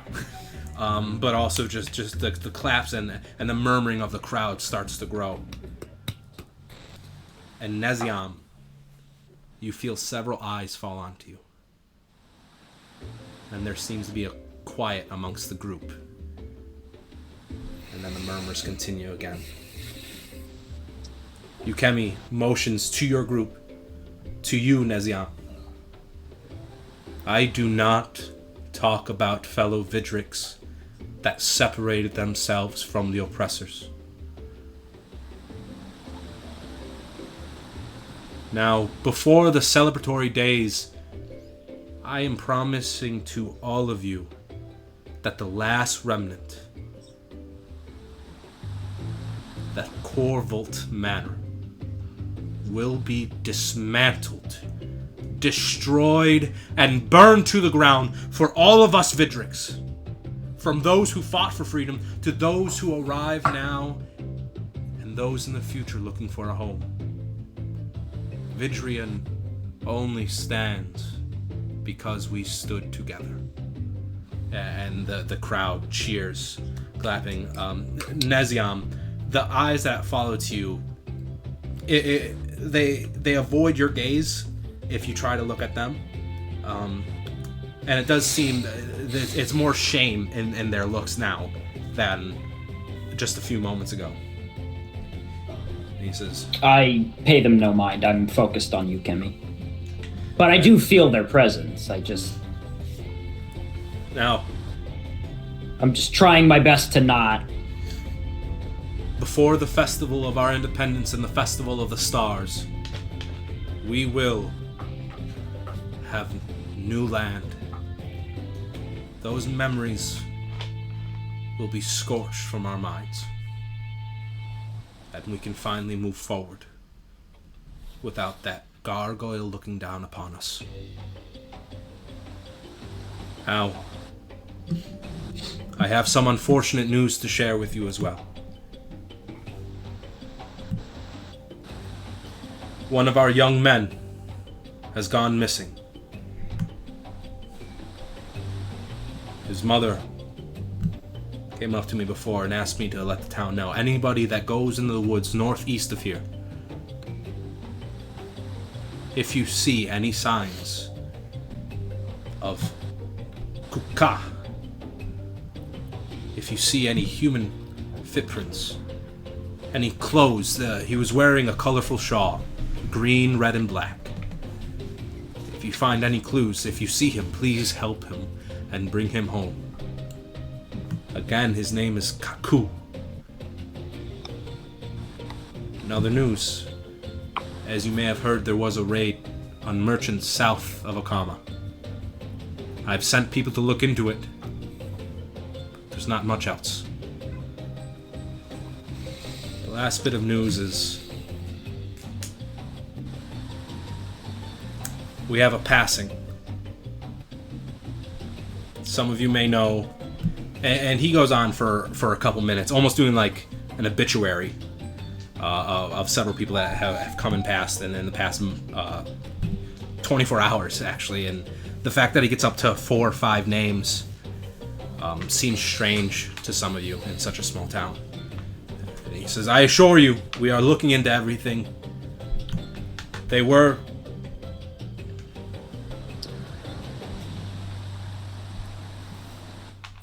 will be back, wherever they are. They have family here. They have homes here. I make this announcement to bring a sort of peace to the families, but do not stop your efforts to find them.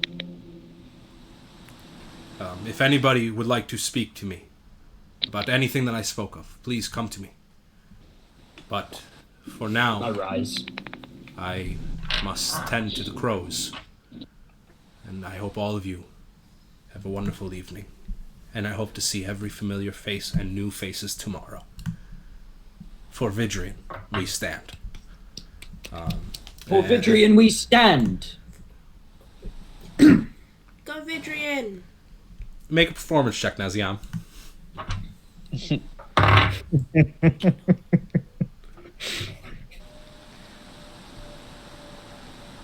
Sorry, one moment. That's under skills. Performance. I am not trained in it, but I got a natural 16.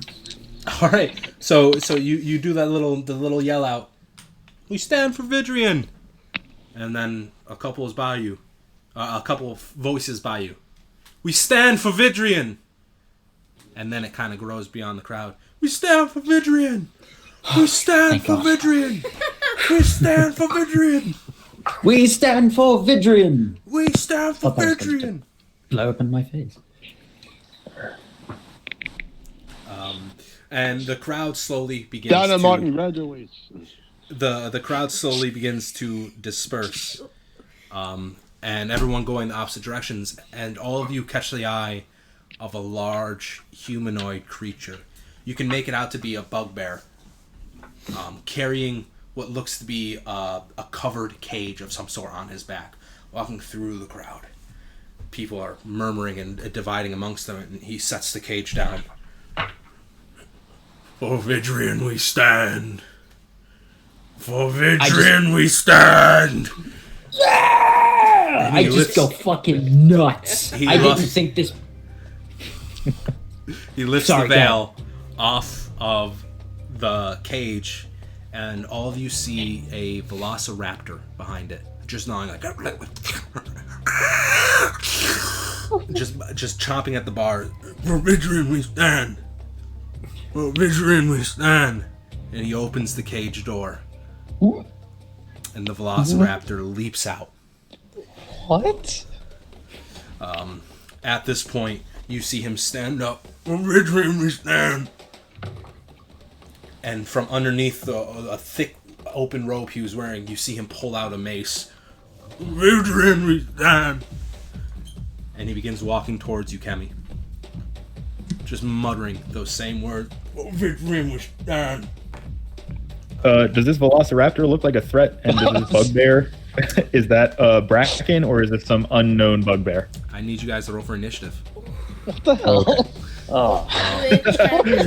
So at this point, as you guys are trying to read the situation, you hear a loud boom to the east, and you hear screams muffling. And then all of a sudden you hear another vile break, followed by the smell of burnt air starts seeping through your skin. You hear more screams. I need initiatives. Okay. Perception? Yeah, perception. Do you want me to do battle cam, babe? Yeah. Let's turn battle cam on. Do you roll if you roll a natural 20, is that, like, does that matter, or do you just roll your modifier? You add your modifier. Okay, okay. Yeah, I also got a nat 20, so... Oh my gosh. And that's Fuck you! Do we have to re-roll?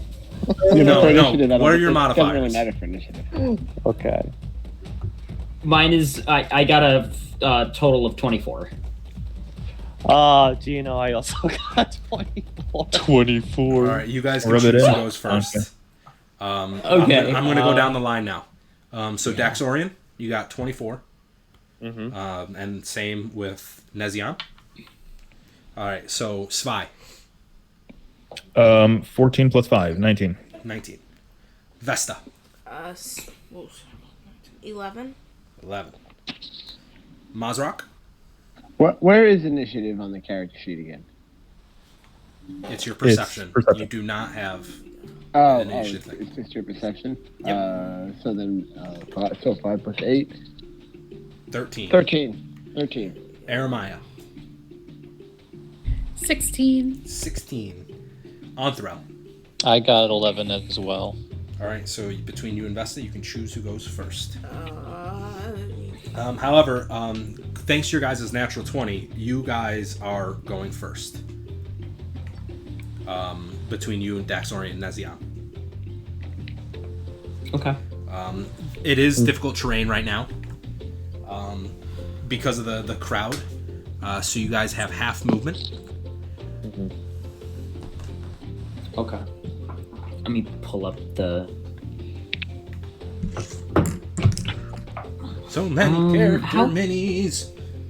Yeah, how do you pin a thing? There we go. Maybe the pin symbol. Yeah, it took me a second to stream is just with. Yeah, that looks cool. All right. So.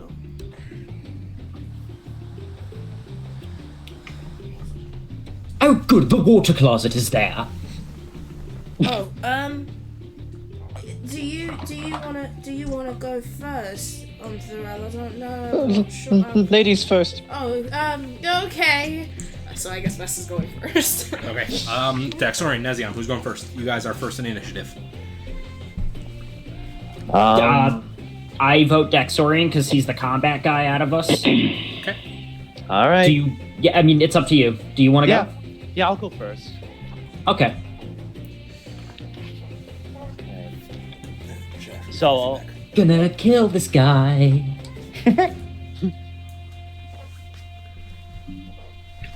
so I draw my scimitar.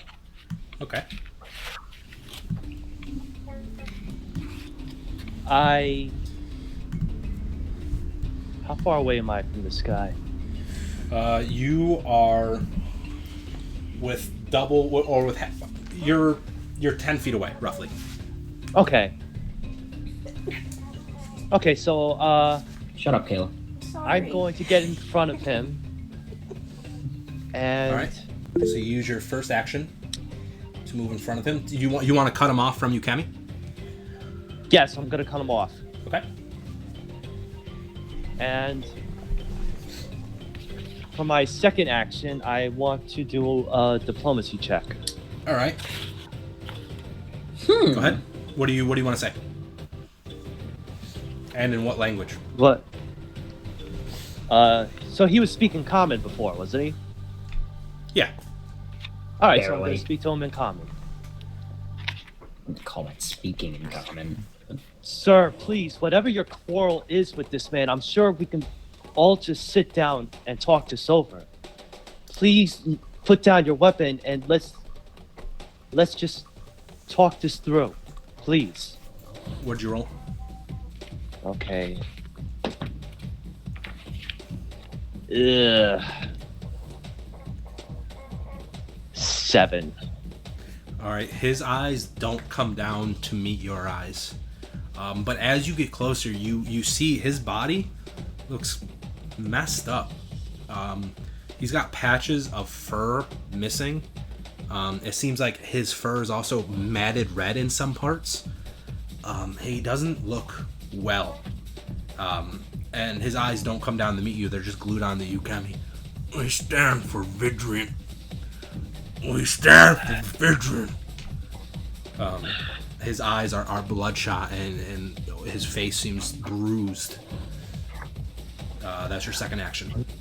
Well, I don't think he's going to stop, so I am going to attack with non-lethal damage. Okay.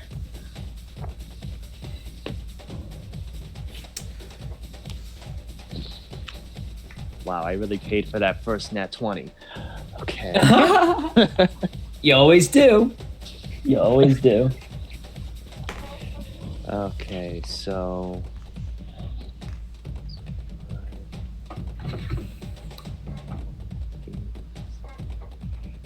Yeah, I have... What was it? Yeah, I got an 8. No, an 8 does not hit. So you go to strike with your scimitar, and he raises his mace to meet your blade,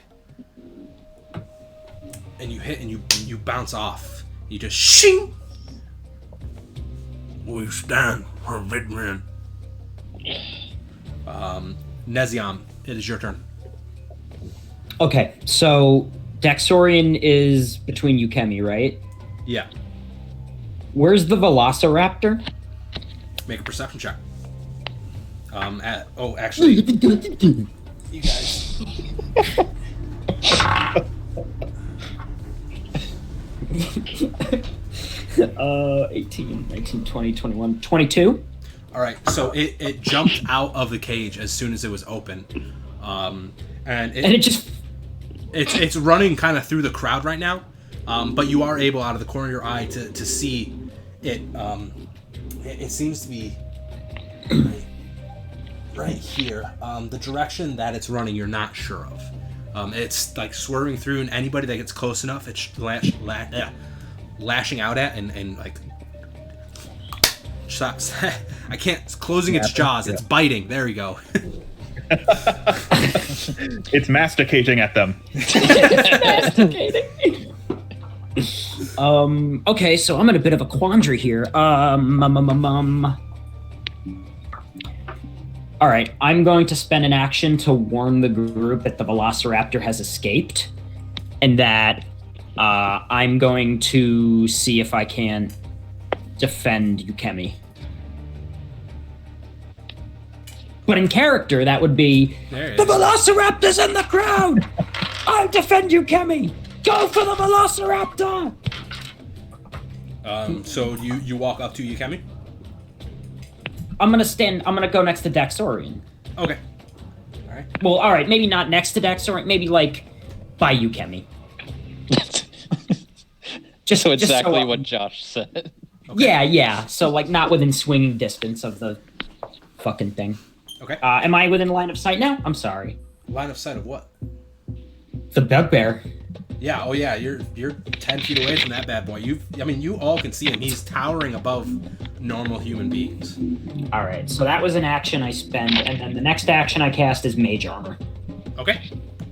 And that completes my turn. All right. Now it is the bugbear's turn. He again says, "For Vidrian, we stand," and he raises his mace and swipes at you, Daxorian. Ooh. That's gonna be a 21 to hit. Welcome to Pathfinder, friends. Glad to have you. This is what happens. That hit.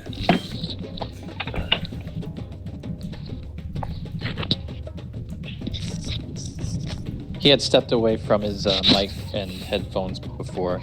Well, I know 21 hits. I was just being kind. That's right. that's the emergency.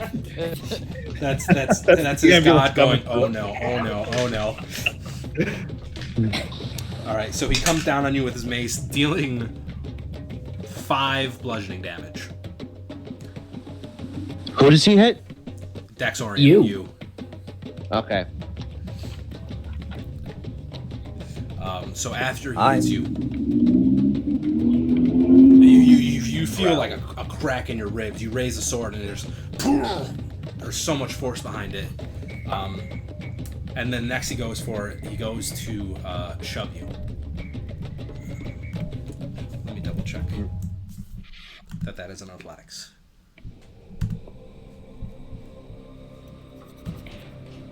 All right, what is your fortitude?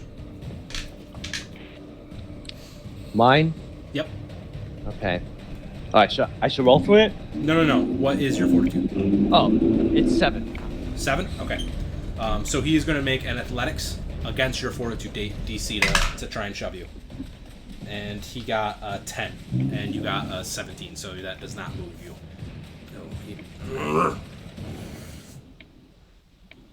We stand for Vidrian. And he's going to come down with his mace for the second time, unable to move you. That's going to be a 6. Nope.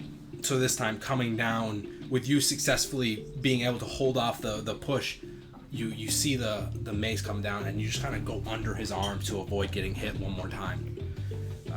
Now, Svai, it is your turn. Okay, how far am I from this bugbear? You are 10 feet. Okay, I'm going to run up to him. As I'm doing so, I'm going to yell out to Yukemi, "Yukemi, my blade!" And I'm going to attempt to grapple this guy. Okay. Make an athletics check. Yep. That's a 14? Yeah, 14. All right, that is a 14 versus his. Fortitude DC? Yep. And his is a 19. Whopping 37. Okay. So, Yeah, right? All right. You go to grapple him, and he's resisting and pushing you off. You have one more action. Okay. I'm gonna try it again. Okay, go ahead. 15 plus 7, 22. All right, so after wrestling with him a little bit, you get your arms really around his elbows, enabling him to move. What does grapple do? Your target is grabbed until the end of your next turn, unless you move or your target escapes. All right, well that's fucking awesome for you. So yeah, And then he's grabbed is a grabbed. condition, and then escape is a thing. So. Yeah, so he's grabbed right now. Yeah. Next is something else. 18. That is a.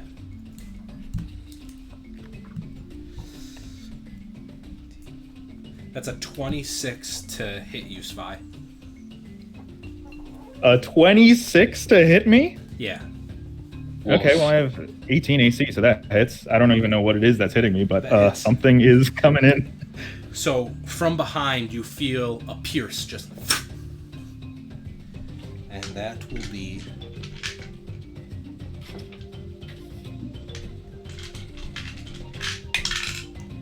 Fucking Jesus. That's going to be 2 piercing damage. Okay. So you feel a stab right in your back. It doesn't cause you to let go, but you're. Owies. The rest of you look over, and on top of a building to the east, on the roof, you see a goblin with a bow and arrow standing there, reloading it and getting ready to shoot again.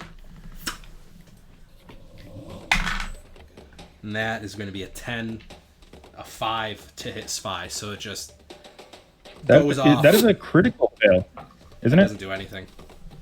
Oh. I tried. Crit fail. Except you hear a human about 15 feet behind you go, "Ah! Oh my god!" Oh. It's just a Wilhelm scream. Meow. Next up is Aramaya. Okay, so Aramaya has been kind of like not slow. She's getting there, but she sees this the arrow come down, and she like gets kind of really mad, and she takes out her bow, and she's going to aim for that guy up there that's shooting at us. Okay, so you draw your bow and then you shoot and fire. Yes, and let's where did he? There you are.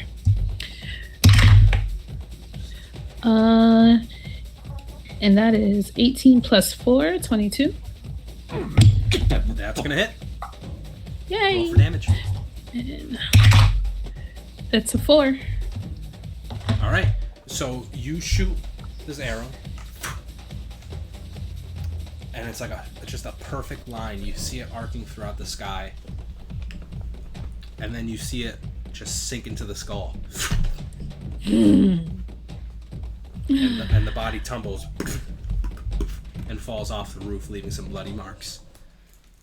She just watches it fall, and then she's like, Who's that guy? He's dead. You have I one love more being action. drunk. Like, I love being drunk. And she takes out another arrow. Okay. And ready Oh my. Yeah. Next up is the raptor. I'm gonna roll a d20. If it's higher than 10, he escapes and further into the crowd. If not, he stays in a combative way. It's a natural 19. So Blech. you see him. You see this velociraptor ducking between legs, and after it seemed like after the blood spilt from the goblin, it darted over there using its full movement, And you see it climb up the building with its like claws and these like weird hops where it's like. Oh god. And it gets over the building and continues to try and Go. escape. Go. Be free. Running into more people as it goes. They can run.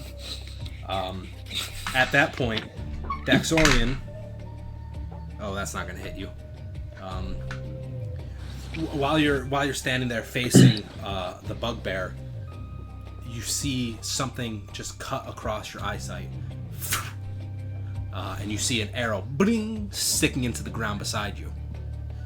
You look up, and on the building that was labeled as the Hunters Guild, you all see another goblin standing on the roof with a bow and arrow, going to reload it and firing it again.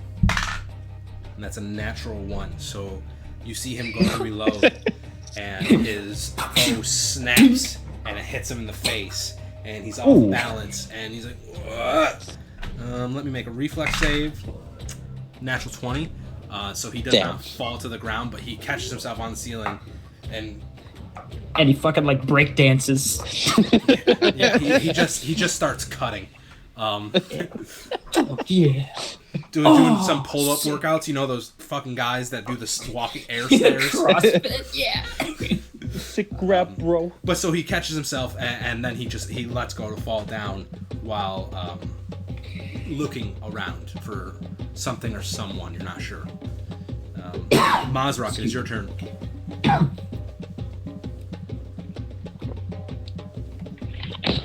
All right, the other one that's left then, that was the other goblin that's up there. Yeah, he's down now. Mazrak keeps a crossbow, like, slung to his hip. He's got like a quick strap. Mm-hmm. So he just he pulls that out on his first movement. Action. Yep. And he uses hunt prey on that goblin up there. Okay. And it just gives me a +2 on my crossbow attack and damage against that guy up there. Okay. All right, let me roll. 12 plus what is my crossbow? +4, so 16. 16 hits. 17, 18. Sorry, 18. 18 hits no, too. Sorry, 18. 18. Okay. And since he's my prey, and it's a light crossbow, the damage is increased to a D10. Oh, God. Nice. All of a sudden, If I have a D10, yeah, here we go. all of a sudden, I miss my ranger. That's a 6. Yep. Okay. You shoot your crossbow. Oh wait, I'm sorry. +2 to damage, so 6, 7, 8. You shoot your crossbow, and it whizzes through where the bugbear and Daxorian are, just in between them. And Daxorian, you see another thing just cut through the air in front of your eyes, and you follow it, and you look over the goblin that just fell off the roof, and you look at him. He's got this bolt in his chest, and he's just standing there for a brief second before coughing up some blood. He takes a step forward, he takes a step back, he looks around, and he collapses back. Fucking died Red Dead style. Jesus, one shot of. He just ragdolled. Vesta, you're up. Right. Is the bugbear still around? Yes. Okay. Yeah. Can I position myself so I can get just a straight line on him, Yeah. but without hitting anyone else? You have that. All right, great. So I'm gonna This cast. guy's actually fucking dead too. Jesus. I'm gonna cast Grim Tendrils. Okay. So he has to do a fortitude save. It's a natural 19. Oh. Alright, so let's see what happens. The rest of you around you, this sweet, innocent, colorful girl that has been talking throughout the day, you see her motion her arms in front of her, and you see like a black ink, almost oil, seep over her skin down her arms, and you see like where the elbow is starts almost disappearing, becoming smooth. You see her fingers twist and become these two long onyx black tendrils, and she shoots them forward to go to the bugbear. So because he succeeded, he takes half damage, but it's still 2d4 damage. So 4, 8, so he takes 4 damage. 4 damage? Okay. Yeah. So as you're grappling, you see these tendrils come over and like latch onto his skin and his fur and rip some of it off as it seeps back to Vesta's skin, or back to Vesta's arms as they form. And it looks like just so discolored by the point that he touched, that she touched. It's like the life from those very points were sucked out of him. So, like, for the first time since I got here, I crack a slight smile. Okay. And for my last action, because that was 2 actions, I'm gonna just touch my chest and go shield and cast shield. All right. Entourage, it's your turn. So one of my actions is just going to be me having an extreme panic attack. I'm going to spend 2 seconds hyperventilating. Okay, I'm good. Okay. And I'm like, all right, I need to get that. Where's the Velociraptor now? It's like up a building. At this point, you do not see it. You know it ran behind you to the east. Oh god. Can like a fair distance? Can I use perception? No, it's out of the town square. Okay. Yeah, it's not, you're not able to ascertain where it is unless you want to chase it. Nah. So there's the bugbear, and then what else is there? Is that it? You want to make a perception check? Sure. This will count as one of your actions. Okay, so this is my second action then. A natural 19. All right. That's 24 altogether. Okay, so while you're scanning, you look behind you, and you see another goblin just starting to peek over the roof, as well as someone humanoid just standing there. And you look at him more, and he's got very goblin-like features, and he's holding weapons, and he's armored. And then you notice that it's a hobgoblin, and he smiles at you, seeing you. Oh boy. Oh boy. Oh, what to do? Okay, so I think that's like a. Wait, hold on. Does he seem familiar to me? Not even a little bit. Okay, all right. Yeah. Just checking. So I'm gonna use some quick alchemy then. And wait, what did you roll on your perception again? 24. 24 altogether. Okay, so along with seeing him standing there, you're seeing 2 females talking just beyond. One of them holding the wrist of the other, and you see her like smack it away and run off, and then the other lady just stands there, and you see her go from this straight posture to this hunched, small, and it mutters something. So you can't make it out, and they walk away. They walk away. Mm-hmm. And you see the hobgoblin turn back and respond and draw its weapon. Oh boy. Yeah. I gotta do some. So I'm gonna prepare a frost vial. Okay. You rapidly prepare a frost vial. Yeah, quick alchemy.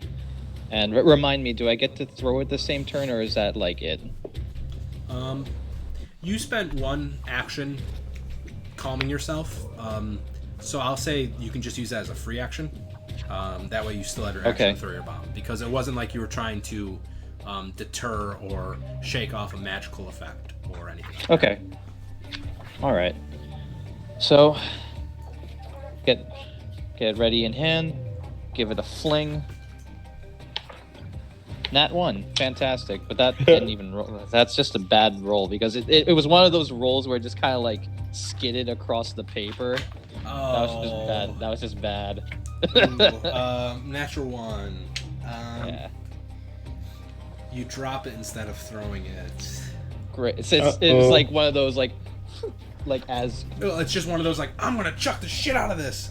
And right there on the That's back, right. it just like that's where all the force was on the back draw. Yeah. So you drop it, it doesn't shatter. But that's very generous of you. It's soft floor. The floor is soft. It's not it's paved. dirt. I mean, it's just a dirt road. Yeah. It's just I'm just trying. Also, like this is still round 1. Yeah, this is the first turn. You guys killed 2 goblins, which I did not expect, but you know, I'm prepared. Good. So you drop the frostball and you go to pick it up, and you're just not able to get your hands back on it before you see the chemical reaction within the vial die out. Mm-hmm. Oh no! I figured that hurt Antarel more.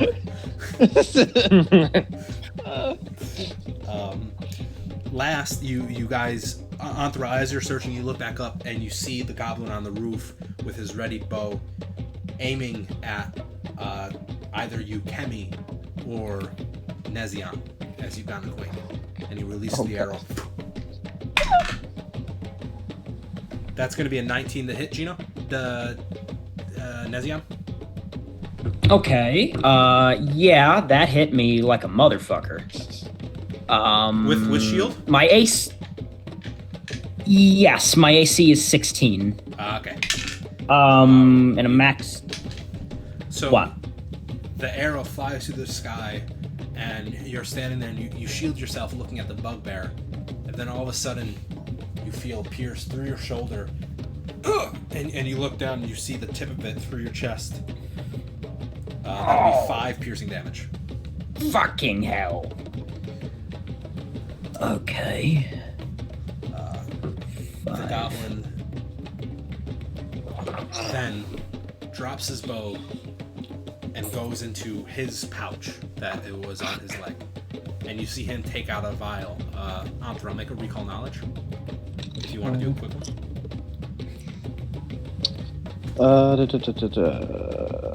Knowledge. That would be like lore. Okay. Yeah, it's just it's an intelligence check, basically. Oh, intelligence check then. It's 22. 22. You see him pull out an alchemist vial of fire, or an alchemist fire vial. Okay. He shakes it a little bit before throwing it, and tucks it, or launches it. Same direction. 1, 2, 3. Still 22. That's a 15 to hit, Gino? My AC is 16. Okay, so you look over at where you were just pierced, and you're holding your shoulder with this pain, and you see a red object flying through the sky, and for a moment you're like, oh no. Oh no, not good. And then it lands 8 feet in front of you and shatters. And there's a quick burst of flame. And then it dies down as fast as it arose. I don't have time for this. You look up and you see the goblin that was responsible for that the shot.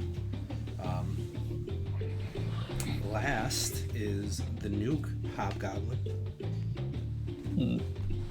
The nuke hobgoblin? That's what I heard.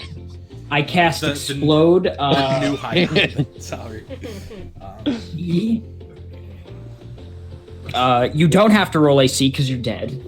2, 3.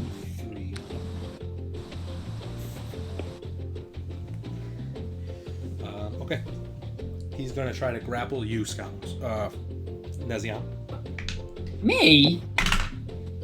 It's a natural 1. Wow. Ooh, Nice. critical failure. That's a critical failure on a grapple. What is that? Like he slipped in the mud? If you already had the target That's a grabbed good or one. restrained, it breaks free. So Your target can you either grab choose you to- as if So, yeah, Nezion, you can either grapple the hobgoblin like you did it successfully, or they can fall prone. Fall prone. Alright, so this goblin, picking up speed towards the last couple steps, he extends his arms, and he strips on his feet. Just a quick, stumbles over that alchemist bottle. fucking hard drop on his face. And Literally ate dirt. Ow, my shoulder. And he stands with his last action and draws his sword with a free action. God, that was such a waste. What a terrible nat 1. Daxorian, you're up. I am going to continue my attack against the bugbear. Non-lethal damage. Okay, he's grappled now, so I believe he acts as flat-footed, so he has a -2 to his AC. Oh, nice. Oh, disgusting. You're welcome. Fucking end him, dude. End him rightly. Okay, so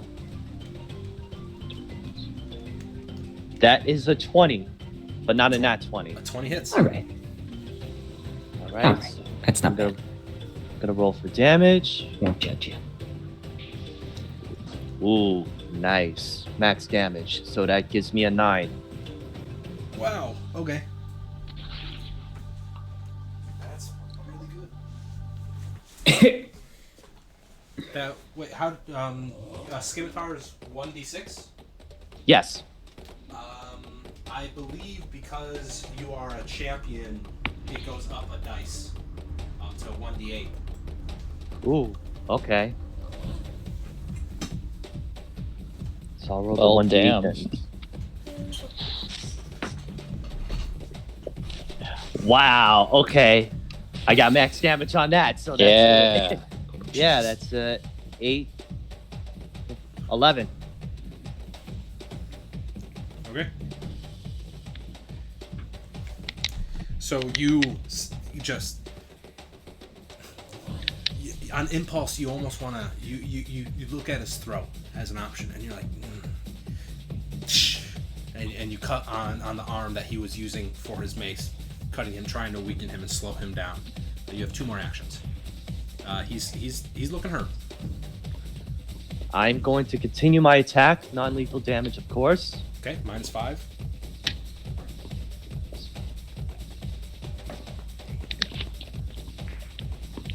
Can we get those drum guys to tone it down and try to fight?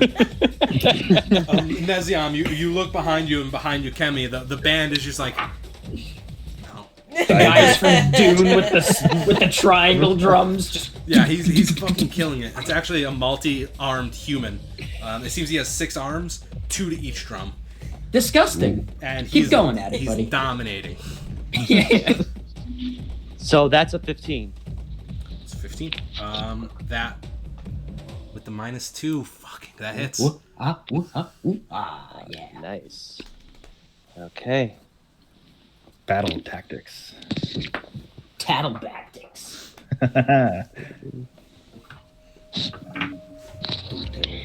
6 damage.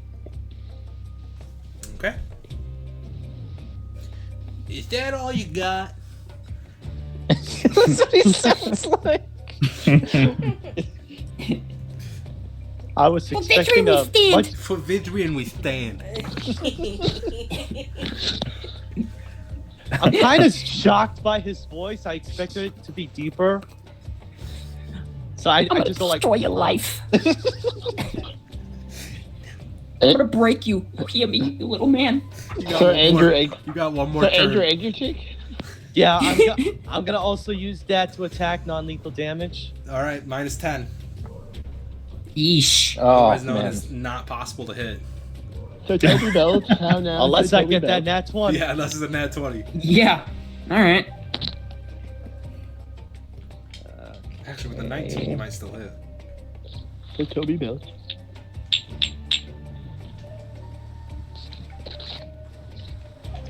Ah! I rolled it. Wait a minute. 18 plus. It might hit. He's gonna plus 7. No. 24. Hmm? Yeah, that's Huh? a 14. 14 Ah. just misses. Mm. Spy, you feel a little tick of the blade touch your clothes while you're holding the bugbear. Watch where you are swinging that. Nezion, you're up. Okay, so let me ask you a question. How do because I have a signature spell here, and what signature spells do is basically they give you access to the heightened version.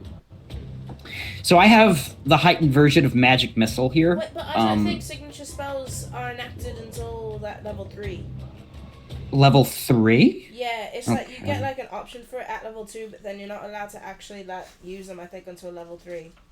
Oh yeah. Okay, never mind. So from 20 feet away in the middle of combat, that's just like, mate, you're just not that strong yet, right? Not yet. Yeah. All right. Well, I'm gonna spend all 3 actions to blast this fucking hobgoblin with magic missile. Okay. So I hold my finger out, and you see these 3 like silvery blue arcane bolts starting to spin, and I go Omatai, and I blast that motherfucker shotgun style. All right. Just boom. What does that fucking do? Now, 1d4 plus 4. 1d4 plus 1 force damage. So that's So 3d4. yeah.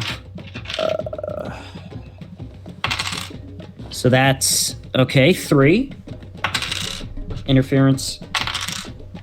3, 5, 7. Or no, I'm sorry. 5, 6, 7, 8, 9. Plus Right. 1. So 10. Down 9. Wow. So you laugh at this hobgoblin who tripped in front of you. He stands up and he draws his weapon and he snarls at you. And you just go.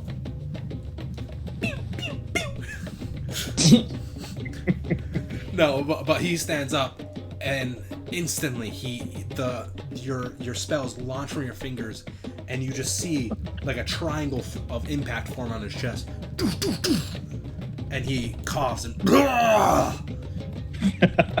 like blood. You've made a like, serious he, like mistake. pukes up blood, and he wipes it.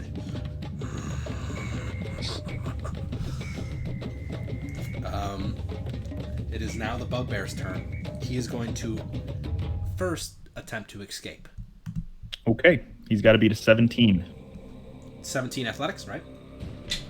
Yeah, that's my athletics DC is 17. It's a natural. Yeah, that's actually going to be a 17 on the dot. Oh.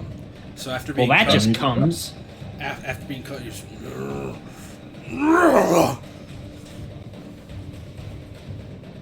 He raises his mace one more time, and the hobgoblin yells. Does anybody here speak goblin? Yes. Okay. Weird thing to yell in the middle of Anthro, battle. You are the only one that understands what is said. You basically hear the hobgoblin say, "Don't waste with them. Grab him and go." And at that point, the bugbear looks down at Daxorian for the first time, and he runs to the side of you. And instead of that slow walk, he now, after being ordered to do something, he is on it. So 1, 2, 3, 4. Grapple against you, Kemi. That doesn't really matter for you, Kemi. I don't know why I rolled. He's a level. He's got stats. He's a level. Not a boy. Yeah. Just not good enough stats. He's not a fighter. But so all of you see Kemi, who was standing there shaken by what was happening. And Svi, he heard you and he was turning around to go, and now you see him get swallowed up in the arms of the bugbear. Come here. And he goes to leave. I'm gonna kiss it.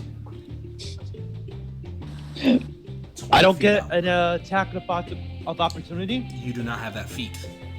Oh, right. Yeah, you level 1 bitch. God. Fucking crawl like the rest of us. Crawl, pussy. Crawl. We love it. You little pay pig. Pay gold. Okay, sorry. Not Spy. Pathfinder 1. It is your turn. How far is the bugbear again now? The bugbear is 30 feet away. At this point, the crowd has dispersed out of the town square, so that movement is no longer halved. Oh, okay. Details that I Let's forget see. to mention. Yeah. Convenient. I'm wondering if I can use sudden charge with my fists or if I need my weapon. Oh fuck yeah, you can do that with your fist. That's dope. Yeah, if I could. Okay, rule of cool. I am fucking sudden charging him with a falcon fucking punch. Yeah. Let's not get sued by Nintendo now. So you book it over, full speed, using 2 of your actions, and you have an attack to make on Nunxer. Yeah. Here's this Vi we know and love. 2 plus 7, that's a 9. So that's a 9. You are unsuccessful. What you do is touch Yukemi's hand. He's like reaching out over, and you go to punch, and the bugbear takes a step. And Yukemi reaches out, and you're able to go. Fist bump. You have one action. It's a little awkward. I'm gonna try to get this guy into a full Nelson You're gonna grapple from him. behind. Okay. Yeah. So it's gonna be a train of grapples. This is so funny. Okay. Let's see. Ooh, again, this is why we know and love. 9 plus 7, 16. Not good enough, right? He's a 19. Versus his that's Fortitude. not going to do. You go to Yeah. try and stop him, and he just continues to shake you off. And at Okay. this point, while you're trying to hold him, in front of you, you see another bugbear. This one unarmed, standing about 30, 40 feet away. Eremiah, it's your turn. Okay, let's see. Is there anyone... Ooh, camera. 24 seconds, let's go. Do I have free, clearance to shoot that one? That one. The one that he was trying to grapple? It would be partially covered, as Spy is definitely blocking your view. And you have the shot. It's roughly 50 feet away. 50 to 60. But it would be partially covered, so he'd have a plus, I believe, 4 on the AC. And that's that one. And how far am I from the other one? You are 15 feet away from the hobgoblin that is coughing up blood and staring at Nezion. Yeah, let's just go for him. He's staring too hard. So thanks. She's gonna take aim at the goblin. Okay. And she's like listing over to the side as she takes aim. So like the tip of her arrow never leaves her target, but her body and the bow do. And she shoots right before she falls down. Okay. Make an attack. Okay. 10 plus... Where'd you go? No, that's my sword. 10 plus 4, 14. 14? That does not hit. So you shoot at Nezion. You feel an imminent danger after shooting. And as you put down your hand after doing the magic missile, you see a bolt flying past both of you, landing in the building behind you. I'm sorry. Right now, you're on the ground prone. You have 2 more Yeah. actions. Yeah. I'm gonna she's gonna reload and try again from the ground. Why not? Okay, why not? Oh, that is 18 plus 4. Minus. So that's 22. Minus 2, right? Minus 4, I believe. Okay, so 18. Oh, does that? That just hits. Oh. So that is a 6. 6 damage? Yeah. Oh gosh. And this guy still has dialogue that I want to get out before he dies. I mean, maybe he His just dying breath. He just monologues. doesn't do anything. He doesn't do anything anymore, but he still speaks. By reading this, you agree to the terms of service. So from the ground, you're like, oh god, okay. I got it. Launch it. And he looks over after the first one went by, seeing who he would have to defend himself and trying to raise his shield. And it just dives into the arm, piercing through. He lets out a small grunt like, "Ugh." Throws it on the ground. He does not look good right now. Like, at all good. Oh, you're still alive. Okay. Fuck. I'm alive. Please stop. I still have something to say. Mazrak, you're up.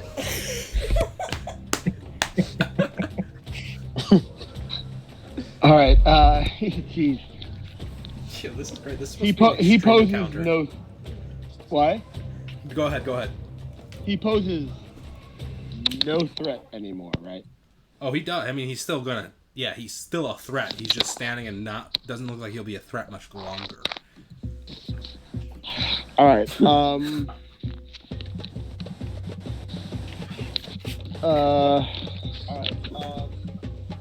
I'll designate him my my prey now. And I'll shoot him with my crossbow.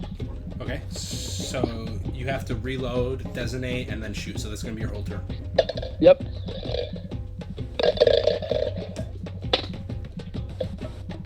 $19 plus 6. Yep, that hits. 25. Okay. That hits. D10 plus 2 to damage. 4 plus 2, 6.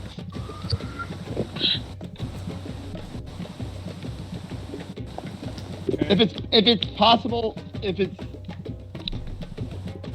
can I get him in a way where I just want to get like kneecap him. Boom. You have to say that before you roll and everything. We're in the heat of battle. But so this crossbow or this crossbolt goes through and basically where the impact marks were on his armor from Neziam's magic missile, you shoot just down and make a diamond on his chest, just piercing through. He coughs up more blood. Damn it! Dang! Sorry. And he's standing there right now. Sorry. He doesn't fall over. Say baby for your knee. Oh man. Okay. He doesn't fall over, and you see his lips moving. Perception check to hear. I need you to make a perception check on Thrill to see if you hear what he's saying. Okay.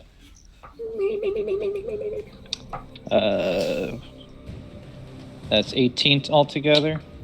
18? Okay. So, you hear his final saying, his final breath. He's speaking. Type this down. Asmodeus, you have my soul. Now take my body and show the lessers what it means to be lesser. And he falls over. And on the ground below him, you see a fire spark. And then it creates a line. about like 3 feet out of his body, and then you see a fiery circle form around him, and then you see a fiery star form beneath his body, forming the symbol as Asmodeus, the Dark Prince. And then you see a fire burst up, raging. And then you see the hobgoblin's body put his arms up and push himself up. His eyes lit aflame, his mouth flame coming out of it. He stands in the circle of Asmodeus, the flames shooting up 10, 15 feet in the air with the waves. Vesta, it's your turn. Right. I'm What going the to, fuck? Run towards the bugbear. I think I've got 25 feet of movement. Okay, there's one action. And am I 30 feet away from him? Yes, with Spy in the way. Cool. That doesn't matter because I just need someone within. I'm gonna cast Spider Sting. Okay. And so it's got to do a fortitude save. Against? My spell DC, which That's is a natural 20, so that's a critical success. Yeah. So it's just unaffected. Yeah, so I kind of just, I guess, shoot out that spider sting, and then nothing happens. Alright. So anybody seeing Vesta Dexorian, Vesta's right in front of you. She runs up, and she's like, watch this. What? And nothing happens. Yeah, nothing happens. It's just these. Watch what? That was. I'm sorry. That was a lot. It's supposed to be a lot cooler. I promise. It's okay. It happens to the best of us. Yeah, it's just not. That wasn't. I didn't expect. On Threll, it is your turn. There's a man on fire. It's my turn. Yep. Good luck. So, who's left again? There is the goblin on the roof, the Okay. hobgoblin on fire, and the bugbear trying to escape. Which, I guess the one on the roof are, alright, I'm gonna try and aim for the one on the roof. Okay. Let's see, how far am I from that tower? Yeah, I probably need to move a little closer, I think, right? Who are you trying to get to? The goblin on the roof. The goblin on the roof.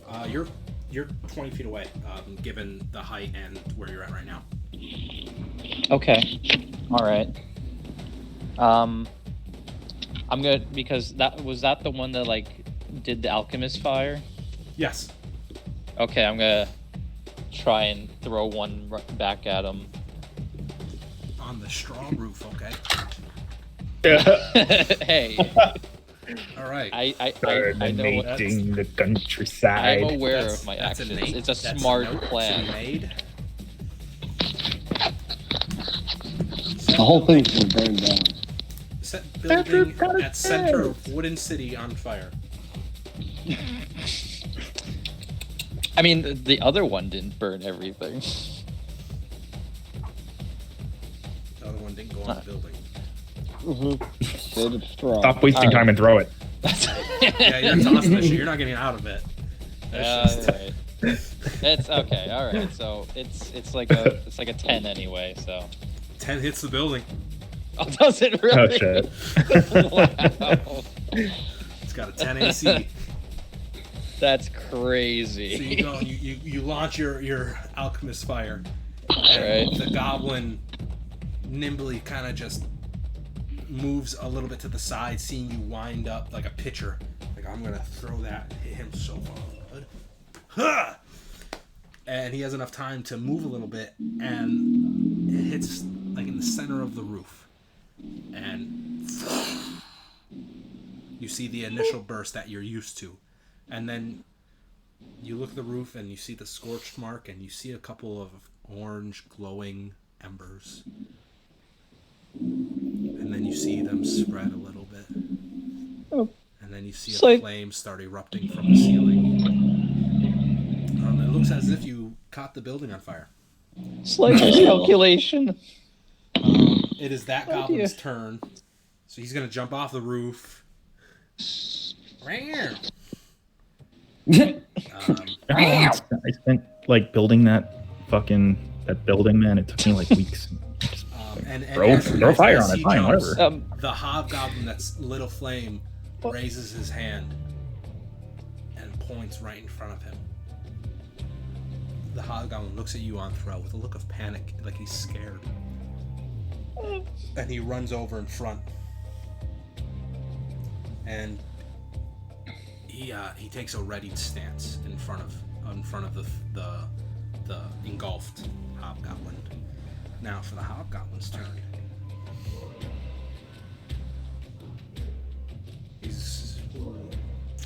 He got killed from the people on the right and in front of him, so he's gonna look over where Aramaya is laying down. Anthra stands right next to her, and he's gonna start muttering some words. And it's a language that is unless anybody speaks abyssal. In abyssal, no. I almost kept that one. All right. Yeah. Oh well. So in abyssal, he's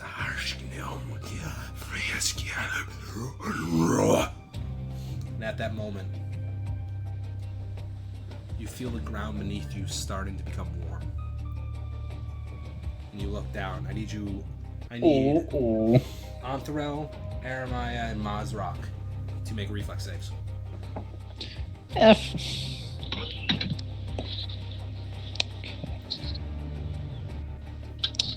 23.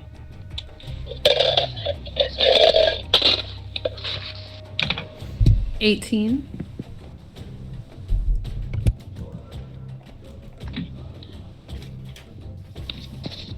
Mazrock? Hold on. Reflex? Yeah. 6. 16. 19. Okay, you all succeeded.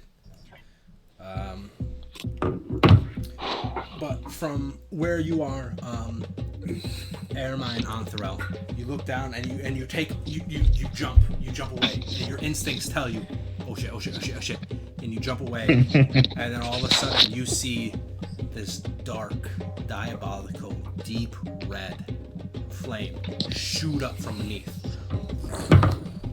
It launches 60 feet into the air, just a hell blaze shooting up, and you guys take 4d6 damage. Ooh. Half. 4d6 at level 1. Excuse me. So all of you take 9 fire damage. Damn. Oh, that could have been worse, I guess. I'm hurt. Could have been a lot better. I'm really hurt. I'm at 1. Oh boy. I'm at 1. And then for his last motion, he turns to his head. Neziam, you're so close, you see his skin boiling and bursting within the flame. And he turns to you, and as he's turning, you see the blood dripping and boiling and simmering off his skin. And he goes to strike with the mace that he drew, but didn't get a fucking chance to use.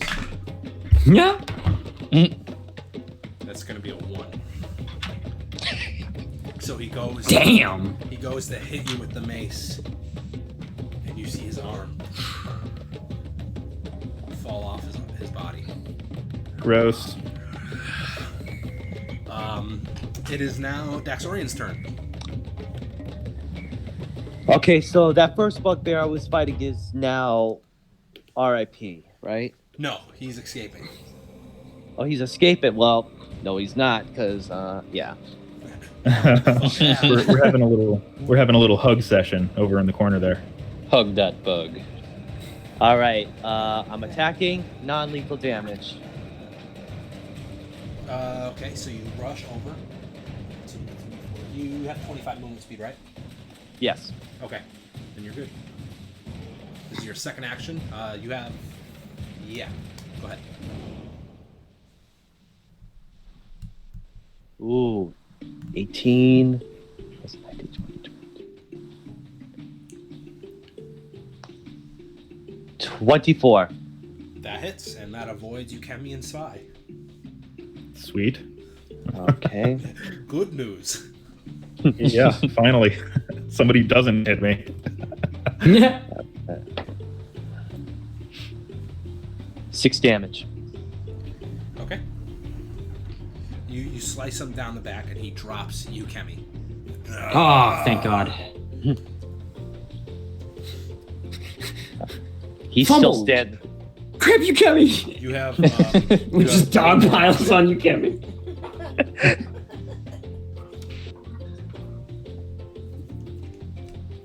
The bugbear's still standing? Yep.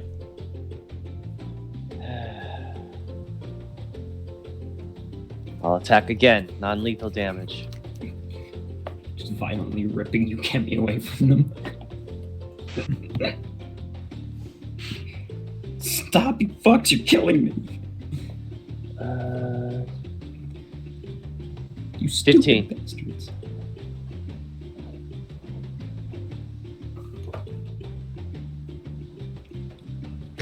$15. 15. Oh, wait, he's actually... no, that one hit. That one doesn't hit? Yeah, no, because he doesn't have a -2 for anything right now. Okay. But so let you get your first successful slice, and then you come around, and you hit. What you weren't sure if he just had really thick hide, like his fur from being a bugbear, but this time you're sure that you made contact with something that was similar to like a leather armor, and you're just not able to cut through anymore. Nezion, it's your turn. Okay, so, I'm in a predicament here. Okay, first thing I'm gonna do is I'm gonna get the fuck away from Mr. Burning Man over here. All right. So go to take a step. Smart move. I'm sorry. What are you? Yeah, I'm fucking getting out of swinging distance of Burning Man. Are you trying to stride? What are you like? Where are you trying to go? That's too vague. Oh, okay. I'm sorry. Stride that's a full action, right? Yeah, I mean all movements are full actions. It's just there's different types of movements. Oh, all right. Yeah, I'm gonna fucking stride away north to the northern quarter. You run towards Vesta, and in that moment, you're taking your steps back to go, and you see the burning eyes look down at the arm that fell. And it's like the fire lifts the mace up to the other hand. And he has attack of opportunity on you. Oh, fuck off! That's going to be a 14 to hit. A what? A 14 to hit. My AC is 16, so that's... So even in this moment of being scared, the mace comes down. And you're still able to get fuck and run away. Yeah. Whoa! What the fuck was that about? I'm walking here. Yeah, I'm walking here. All right, you have 2 more actions. Right. Where do you want to go with your full movement? Because you can either go to Vesta, which is only 10 feet, or you could have 15 feet more to move. I'm gonna space out, so he has. I'm gonna spread out. So I'm gonna go like further up, like further north. Let's see. So, how far? I'm sorry, stupid question. How many squares am I away from Mr. Fiery Dude? How many squares or how many feet? Feet.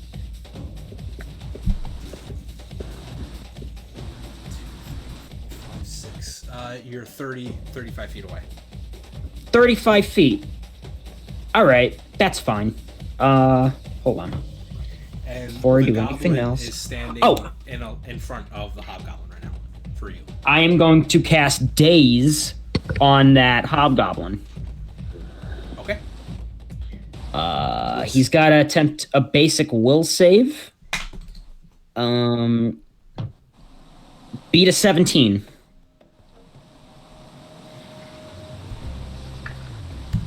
Looking at the bugbear stats. Oh, that's going to be a. Oh, I'm sorry. 15. I didn't mean the bugbear. I meant the hobgoblin. Yeah, no, I was looking at the bugbear stats. That was my bad. That's going to be a 15. Oh, good. So fuck him. He's dazed. Mental damage equal to your spell cast. So 4. 4. Okay. 4 damage. You see his flaming eyes flicker. And it just stays looking at you. You have, I mean, that's actually all 3 of your actions. Yeah, it's my full action, yeah. So now it is Dunxer's turn. And he... Oh, I'm sorry. This is now the bugbear's turn. Oh. Dunxer, the bugbear. And you see, after being cut and in the armor, he's motionless for 2 seconds. His first action, he stands still. And now Daxorian and Spy, you see the other bugbear approaching. Like, no! No! And the bugbear in front of you, damaged, turns around and raises his mace and comes down to strike. That's a natural 20 on Daxorian.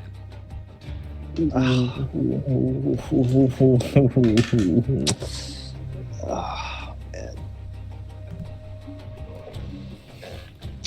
That's some tough shit. It's gonna be 16 bludgeoning damage. Oh my god.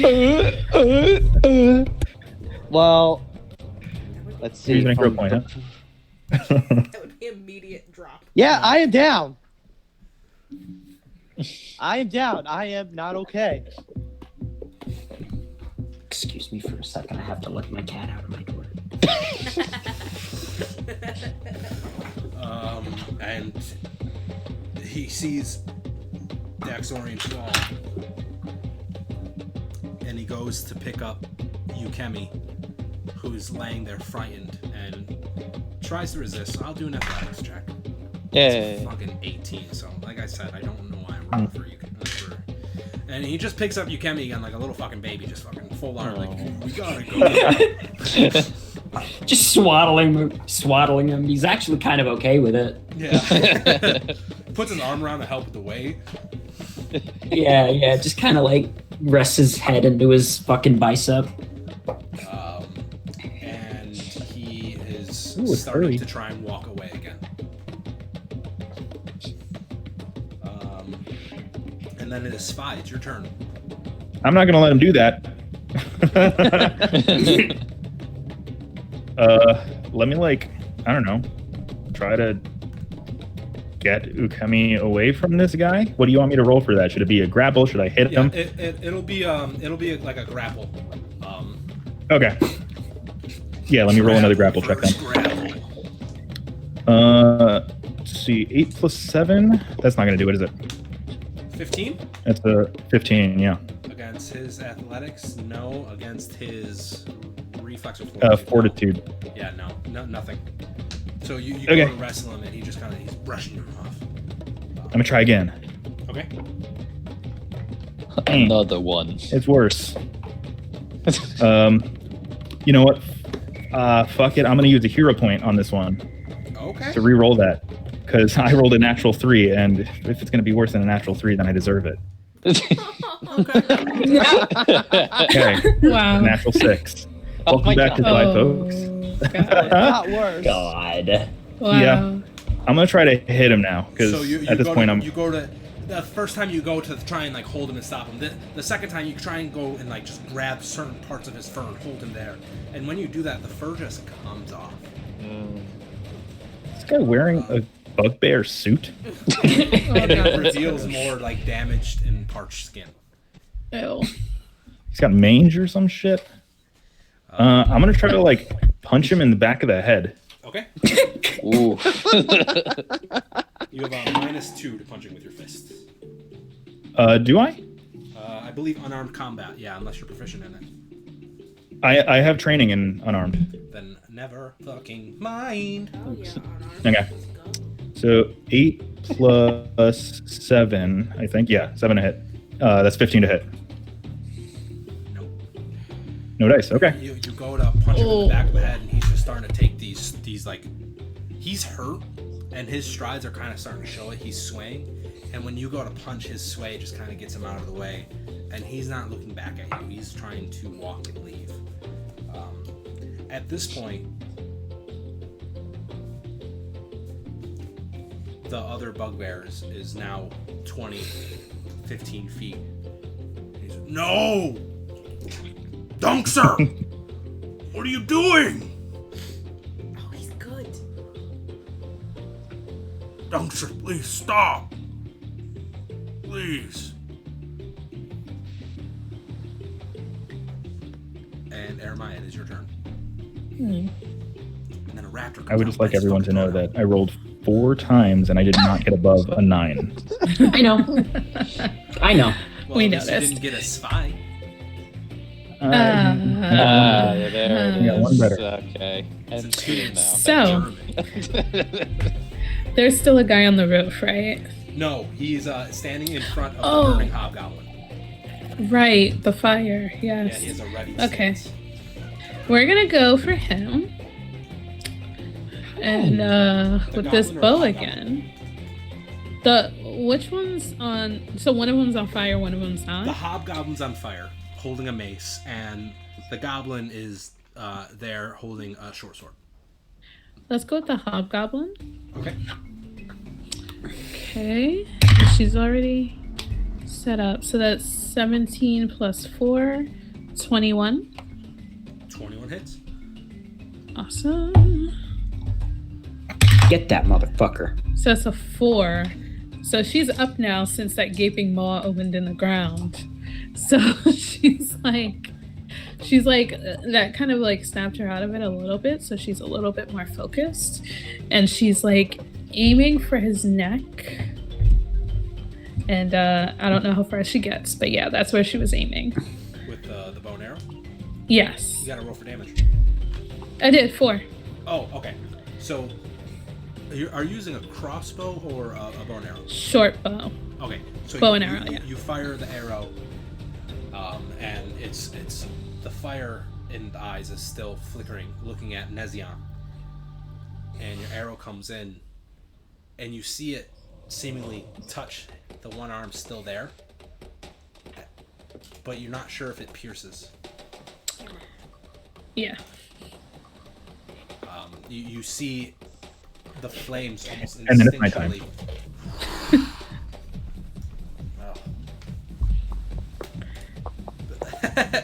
Battle cam became camera settings. Yeah. Oh well, we can't all have. Never mind. So it did do.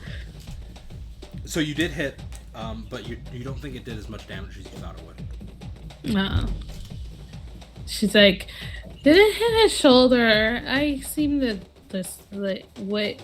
Am I? Reload, and she takes out another arrow and reloads, and she's gonna attack again. Okay. Ooh, and that is a 6. So you go to shoot another arrow, and same thing. You feel like your arrow's good, but this time you see it incinerate within the circle, the flaming circle that was formed around the hobgoblin before it gets to the body. Okay. And she, Mazrak, it's yeah. your turn.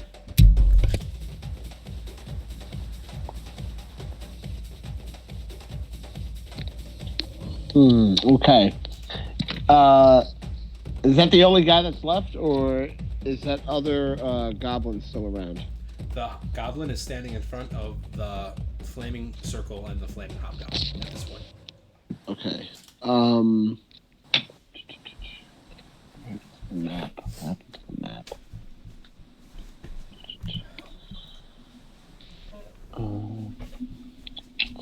All right. Can you point me out? You can't even see the. Can you guys see the battle cam? Because we're having technical difficulties again. Yeah, it's coming in and out. I did, and now I can't. All right. Theater of mind. Yeah. You are 15 feet away from the goblin and 20 feet away from the hobgoblin. Zwei, is he fighting that goblin? Zwei is 50 feet away, attacking or wrestling with a bugbear. A bugbear, okay. Then I am going to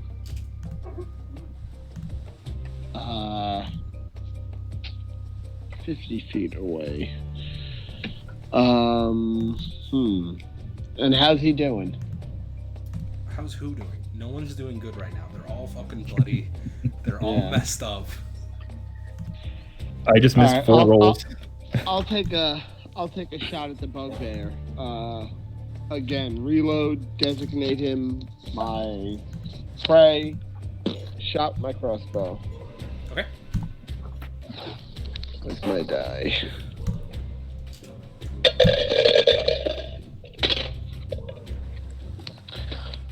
Uh, 18 plus 4 plus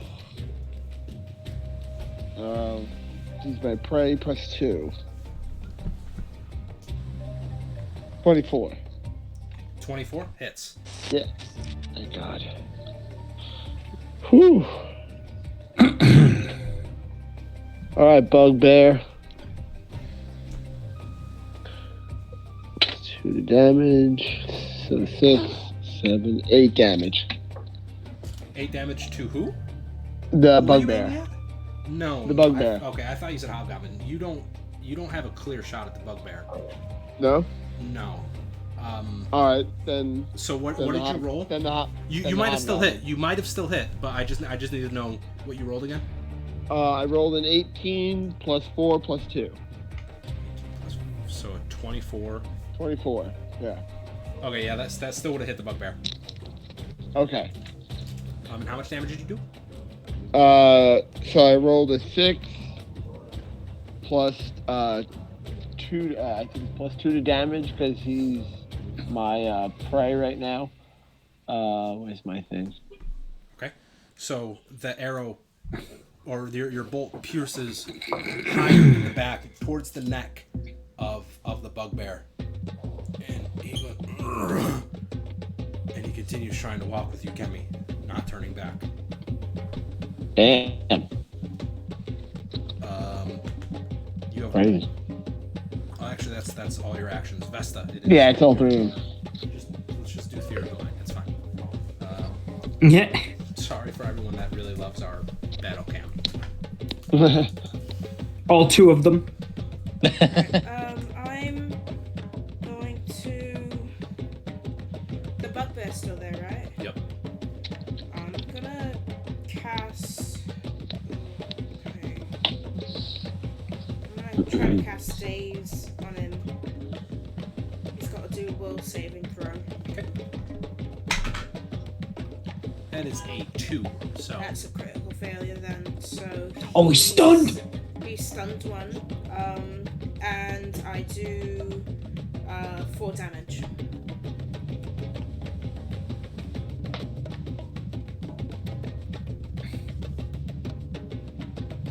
Okay. Is this 4 damage? Wait, is that it? That's it for that guy. Yeah. So the bugbear's down? Oh, the bugbear's fucking head explodes. from the inside, like you all standing around it. He's just taking the walks, and you hear Vesta say these arcane words, and you see almost like a black cloud form around the bugbear's head, and he collapses. You guys see blood from his ears coming out, and he collapses, and he's on top of Yukemi. And Yukemi's like, please help me. Okay, so You have 1 action. yeah, can I use that action to pull him out? No, because you're 25 feet away. Oh yeah, that's right. I forgot. All right. I guess I'll cast shield. I'm just gonna go shield.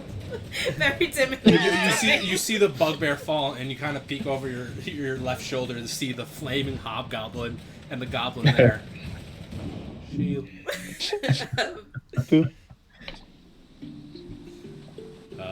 Okay, Mazrock, it is your turn. Oh wait, I'm sorry, Anthrel, it is your turn. Who's left now? The hobgoblin and the goblin. Oh man. Their turns are after you. Yeah. Okay, I can do that. I want to try throwing my Tanglefoot bag at the. Let's see. Which one is closer? The bugbear or the goblin? Closer. Okay. And which one's closer to you, Kemi? Neither of them are closer. They're the same distance away. Oh, okay, so yeah. Hobgoblin it is. Okay. That's 19. Okay, what does that do? Tanglefoot bag lesser. They take a minus 10-foot penalty. To speed. It lasts 1 minute. Let's see. It wasn't a crit, I assume. Oh, so they does that mean like they have to roll? No. Okay. Never mind. Yeah. Just The was critical success and the critical failure is based off their AC and your roll. Okay. All right. Yeah. So just what I said.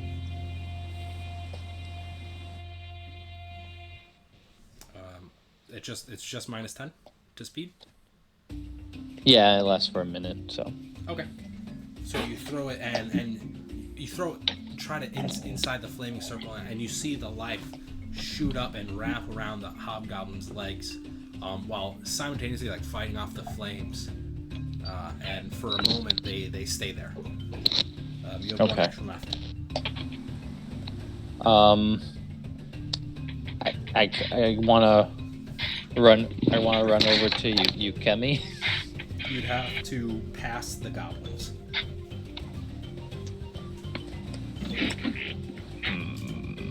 All right, then I'll move. Yeah. No, I don't know. I'm gonna risk it. I'm gonna try and dart over as far as I can, which is about 30 feet. This 30 Okay. feet. Do you want to go straight to Yukemi, or do you want to avoid the goblins? Well, I want to avoid the goblins. Okay. But, so you want to start making your way over to Yukemi. Yeah. Alright, so 5, 10, 15, 20, 25, 30. You make your way standing next to Vesta. Okay. And on that, the hobgoblin raises... I mean, you could see him trying to raise both arms, but he's missing one.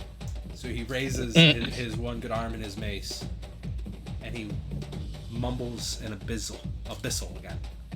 Yeah. And you see the flames that were surrounding him and burning on the ground crawl up his body and wrap around the mace. And he takes a stride forward to you, Anthrel. Like pushing the goblin in front of him out of the way with the mace. Raising it up and coming to strike down on you. That will be a natural 18. Ah, okay. Yeah, you got it. Alright, that is going to do... Oh, that's so disappointing. That is 4 bludgeoning damage with the mace. Okay. And That's it. and 5 fire damage. Why? Woof. All right, well, I'm down. Is this like the Final Fantasy fight that you're supposed to lose, and then, you get hit with the Phoenix down or something? I mean, to be quite honest, the bugbear was supposed to escape. Okay, you don't have to be honest. You're the DM. I mean, this is how D&D goes, though. Like, I have something that's like, ooh, I want this to happen, and then for some reason the whole party's like, fuck that. No, Yep. dude. Yukemi is like, okay, I'll save it for later. Yukemi's your bank, man. And he's like the closest thing that I could call to a friend. Well, we're not gonna watch someone get kidnapped and just be like, eh. Well, I mean, the flaming fucking hobgoblin was supposed to take your attention. I haven't even noticed that. I've been facing west this whole time. For real, it's like 3 or 4 of you are like, that goblin's gonna be a problem, and you guys have just kind of been taking care of it.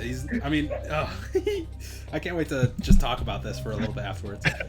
All right, it is the goblin's turn.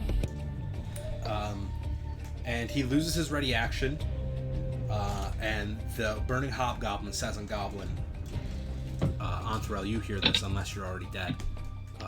Well, yeah. Well, I'm definitely down. Yeah. Okay. Would I have just a question though? Yeah. Would I have been able to use like a hero point if it was my turn, or to like kind of like be at 0? No, not on your turn. You have to wait till next turn to make a death save, and that's when you can use a hero point to be at 0. All right. So no one hears what he mutters to the other goblin.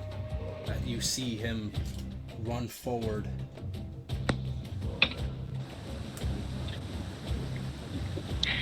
I'm gonna roll d20.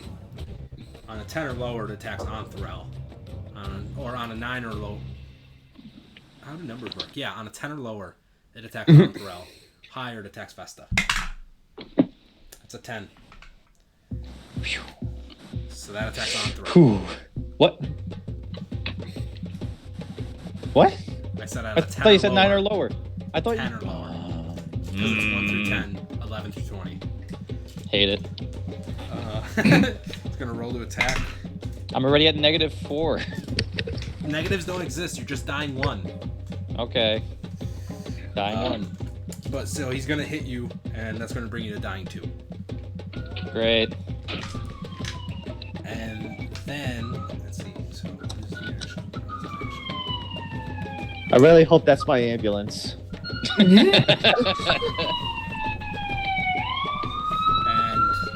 Mazrak and Aramaya, you see this goblin quick draw into his bag and hold up a vial.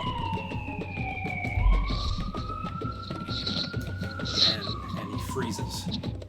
He's not sure what to do. And then he throws it. However,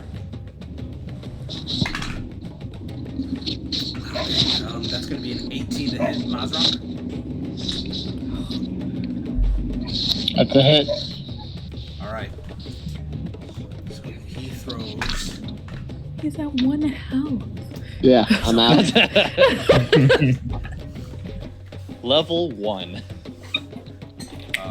I'm out. I'm out. Join us next week, everyone, with brand new characters. The D&D podcast where we have new characters every session. Worked for months on the first Season 2, episode 1. He throws an alchemist fire, which hits you, and yeah, you become dying 1.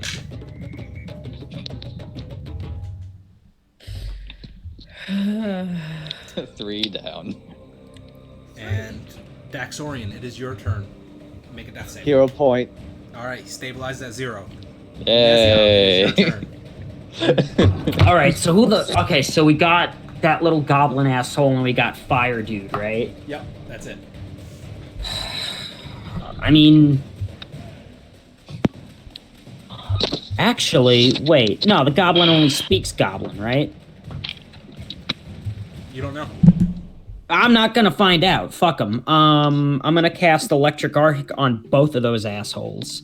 Bada bing. God, okay. You cast Poppity Poopita electricity damage. Oh my equal god, to- the poverty pool. Those are your magic words. Yep. Yeah, no, I better babada boo. How about a bum? Boom. Oh, so Gabagool. the Italian Oi. gesticulating, that's actually your somatic element. Yeah. Okay, so wait. Electric Arc is 1d4 plus 4, so I got 5 on both of them. All right, you see the goblin just Dickhead. burn down, like smoke coming out of his breath. And you look at the hobgoblin that you've been attacking, and the electric arc seeps into him, and you see the electric spinning and turning throughout his body. And smoke comes out from inside. His arms that were raised crumbles. He falls to his knees. He starts to mutter something in abysmal.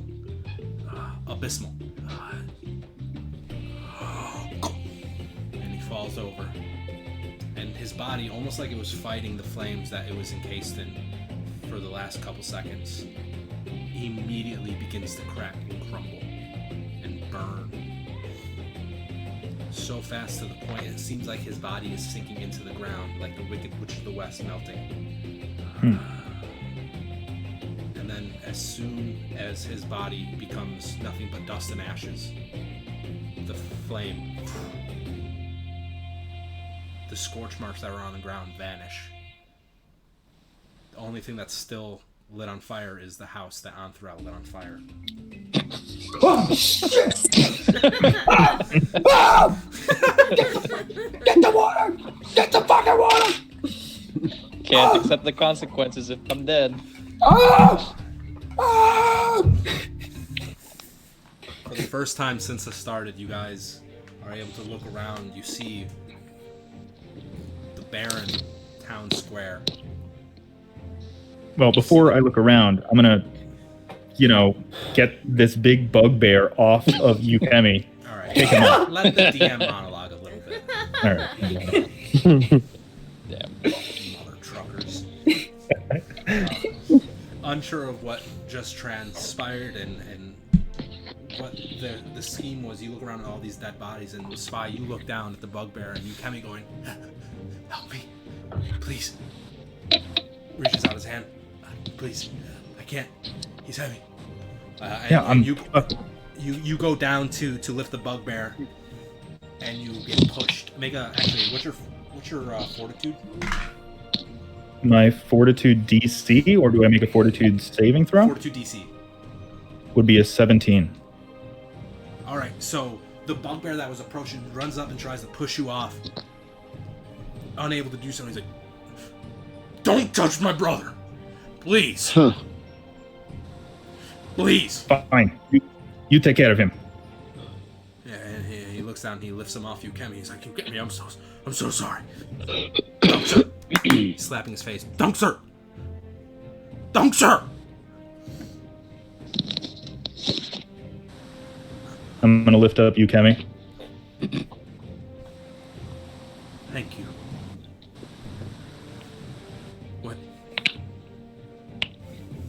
What was that? You can see he's visibly shaken, not sure of what just transpired. Just a minute ago, he was feeding his crows. Jesus, that was a minute? Is it good as mine? Not even. It was like 30 seconds. 4 rounds. What? All right, stop smoking weed, everybody. Ukemi, I need you to get the healers and anyone who has a lot of water to put out this fire. I'll send a crow. I'll send crows. I'll send them. I'm sorry, I can't do much more. This is plenty. He looks at okay, Pence. so Daxorian. He sees the bodies laying in the town square. I'll go at once. And he runs off to the teal hut. You're left there with your comrades who are going to have to make death saves if you don't wake them up soon. And I'm going to assume everyone uses a hero point to stabilize. Mm-hmm. Does anybody Sure. is anybody feeling risky? Does anybody want to do the rolls? I'll do the roll. All right, make a death save. This guy. I mean, I have to make one because I only have 1 hero point and dying 2. No, A hero point No, stabilizes. you get one At, every like, game. dying 4, you can stabilize to 0. Oh wow. Okay. Yeah. What do I got to roll, Josh? You roll a d20. And I don't add You anything. don't add anything. What do I got to get? Just tell me what you get. Oh, playing like that, huh? Natural 15. Yeah, you're stabilized. Whew. All right. All right, So what does that everyone- mean? I'm at 1? No, you're just stabilized. You're at 0. Oh wait, actually, I think if you do succeed, you become wounded 1 with 1 HP. I could be wrong. Okay. We'll just say, yeah, you wake up. All right. But you're sore. You're burning. Your skin is scorched. Dunkser lit or the other bugbear asked, "What happened?" Your guess is as good as mine. We were assaulted, and we defended ourselves. Did anybody stop the dinosaur? What happened to him? There was a dinosaur? What happened to him? I couldn't tell you. He attacked us. We defended ourselves. He was supposed to be here 4 days ago. It was 4 days. He was supposed to come into my shop. We were gonna live together. And you see him starting to break down, crying. It wasn't supposed to be like this. He wasn't like this. He wasn't. Well, evidence proves otherwise. Yeah. I am sorry for your loss. Please dispose of the body.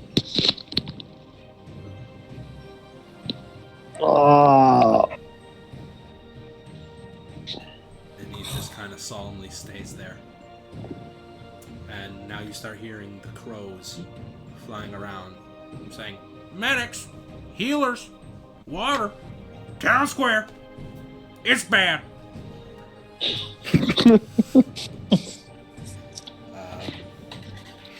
and all of you slowly wake up your comrades. You are able to do some just easy, slight. Yukemi comes out with the elixirs of life, and he starts applying them to anyone that's downed. So anybody that's downed, you wake up. Okay. What happened? With 2 HP.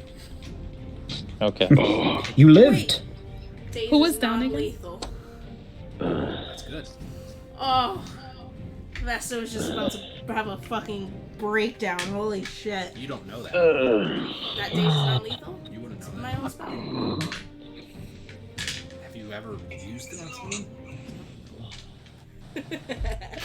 Have I, Or my- DM? Then my point stands.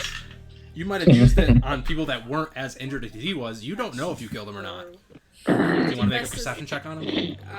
You want to make a healing check, medicine, anything? I can't do healing or medicine. You guys just aren't sure then. Vesta's very, like, quiet and withdrawn, and even though she's got, like, a darker complexion, she's, like, pale. And she's kind of just, like, standing. Probably in the way, but she hasn't moved.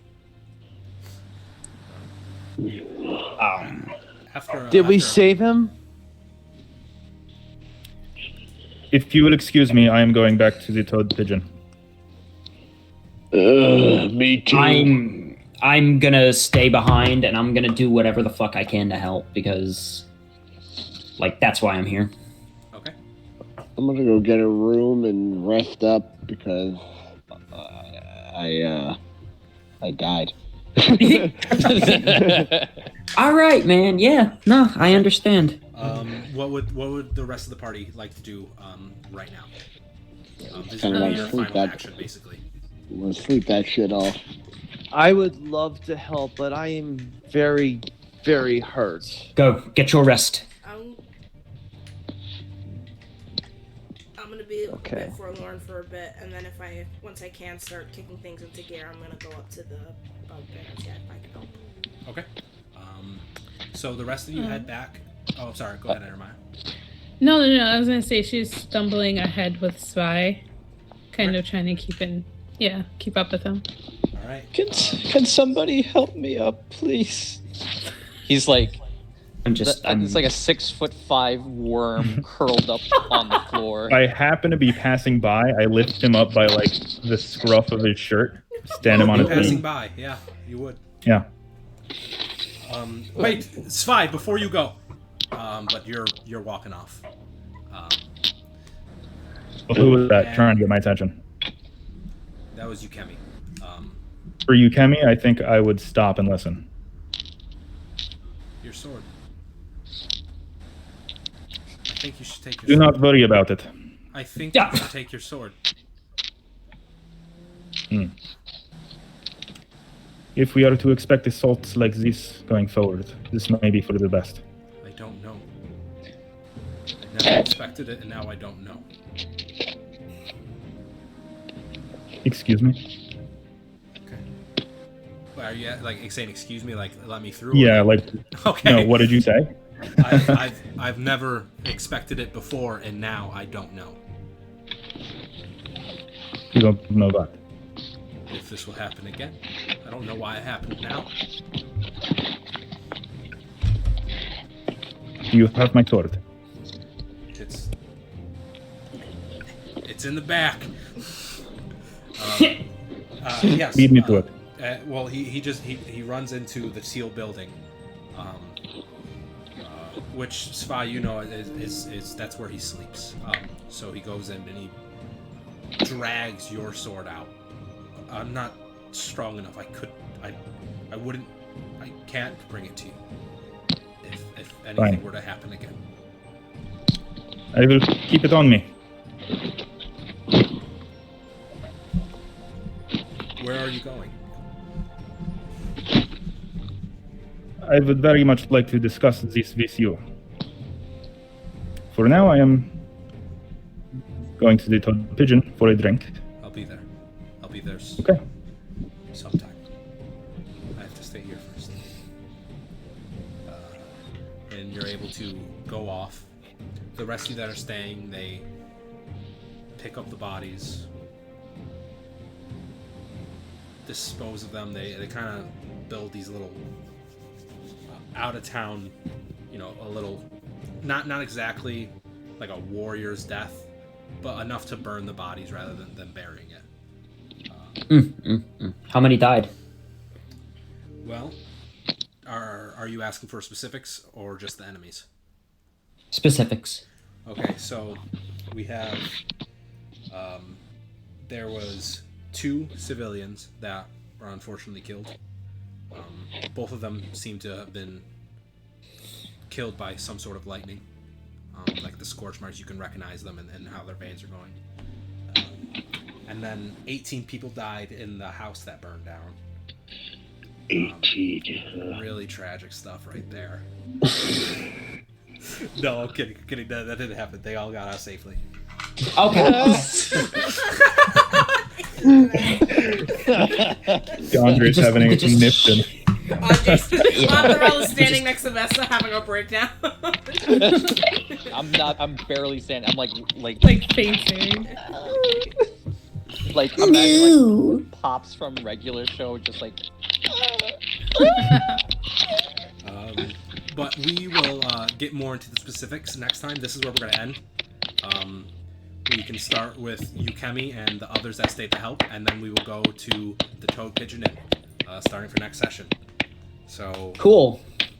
Thank you so much for all the listeners that were here and stayed throughout the entirety or joined late and kept watching. We're so happy to have every single one of you. We hope you enjoyed. We hope to see you again, and we hope that you will continue listening and watching this story any way that you do. And Joshua, Yes. Why don't you tell our lovely viewers when our next session will be? Our next session might be next Sunday. We're not sure because of holiday stuff. Okay. But we will definitely have a session on the 27th if everyone is available.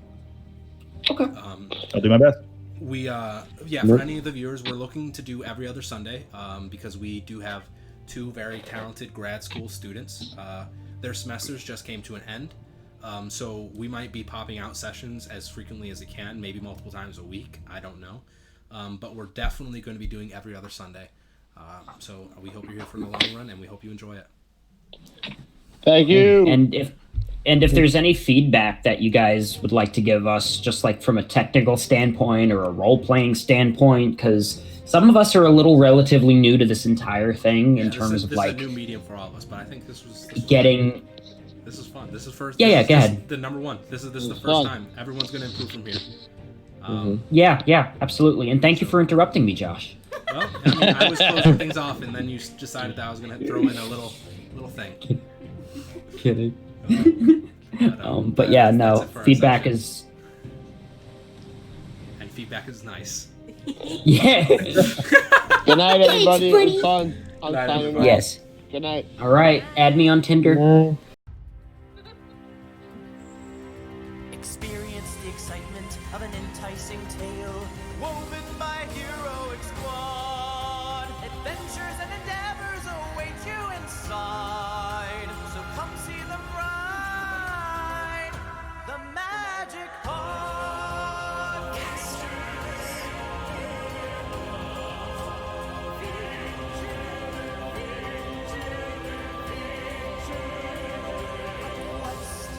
far from home. Together they face the unknown. They fight and they dance along the Milwaukee Expanse. So gather your dice and your maps and your friends, and all your imagination comprehends. They're nearly avoiding disaster. The Magic Podcasters. The Magic Podcasters.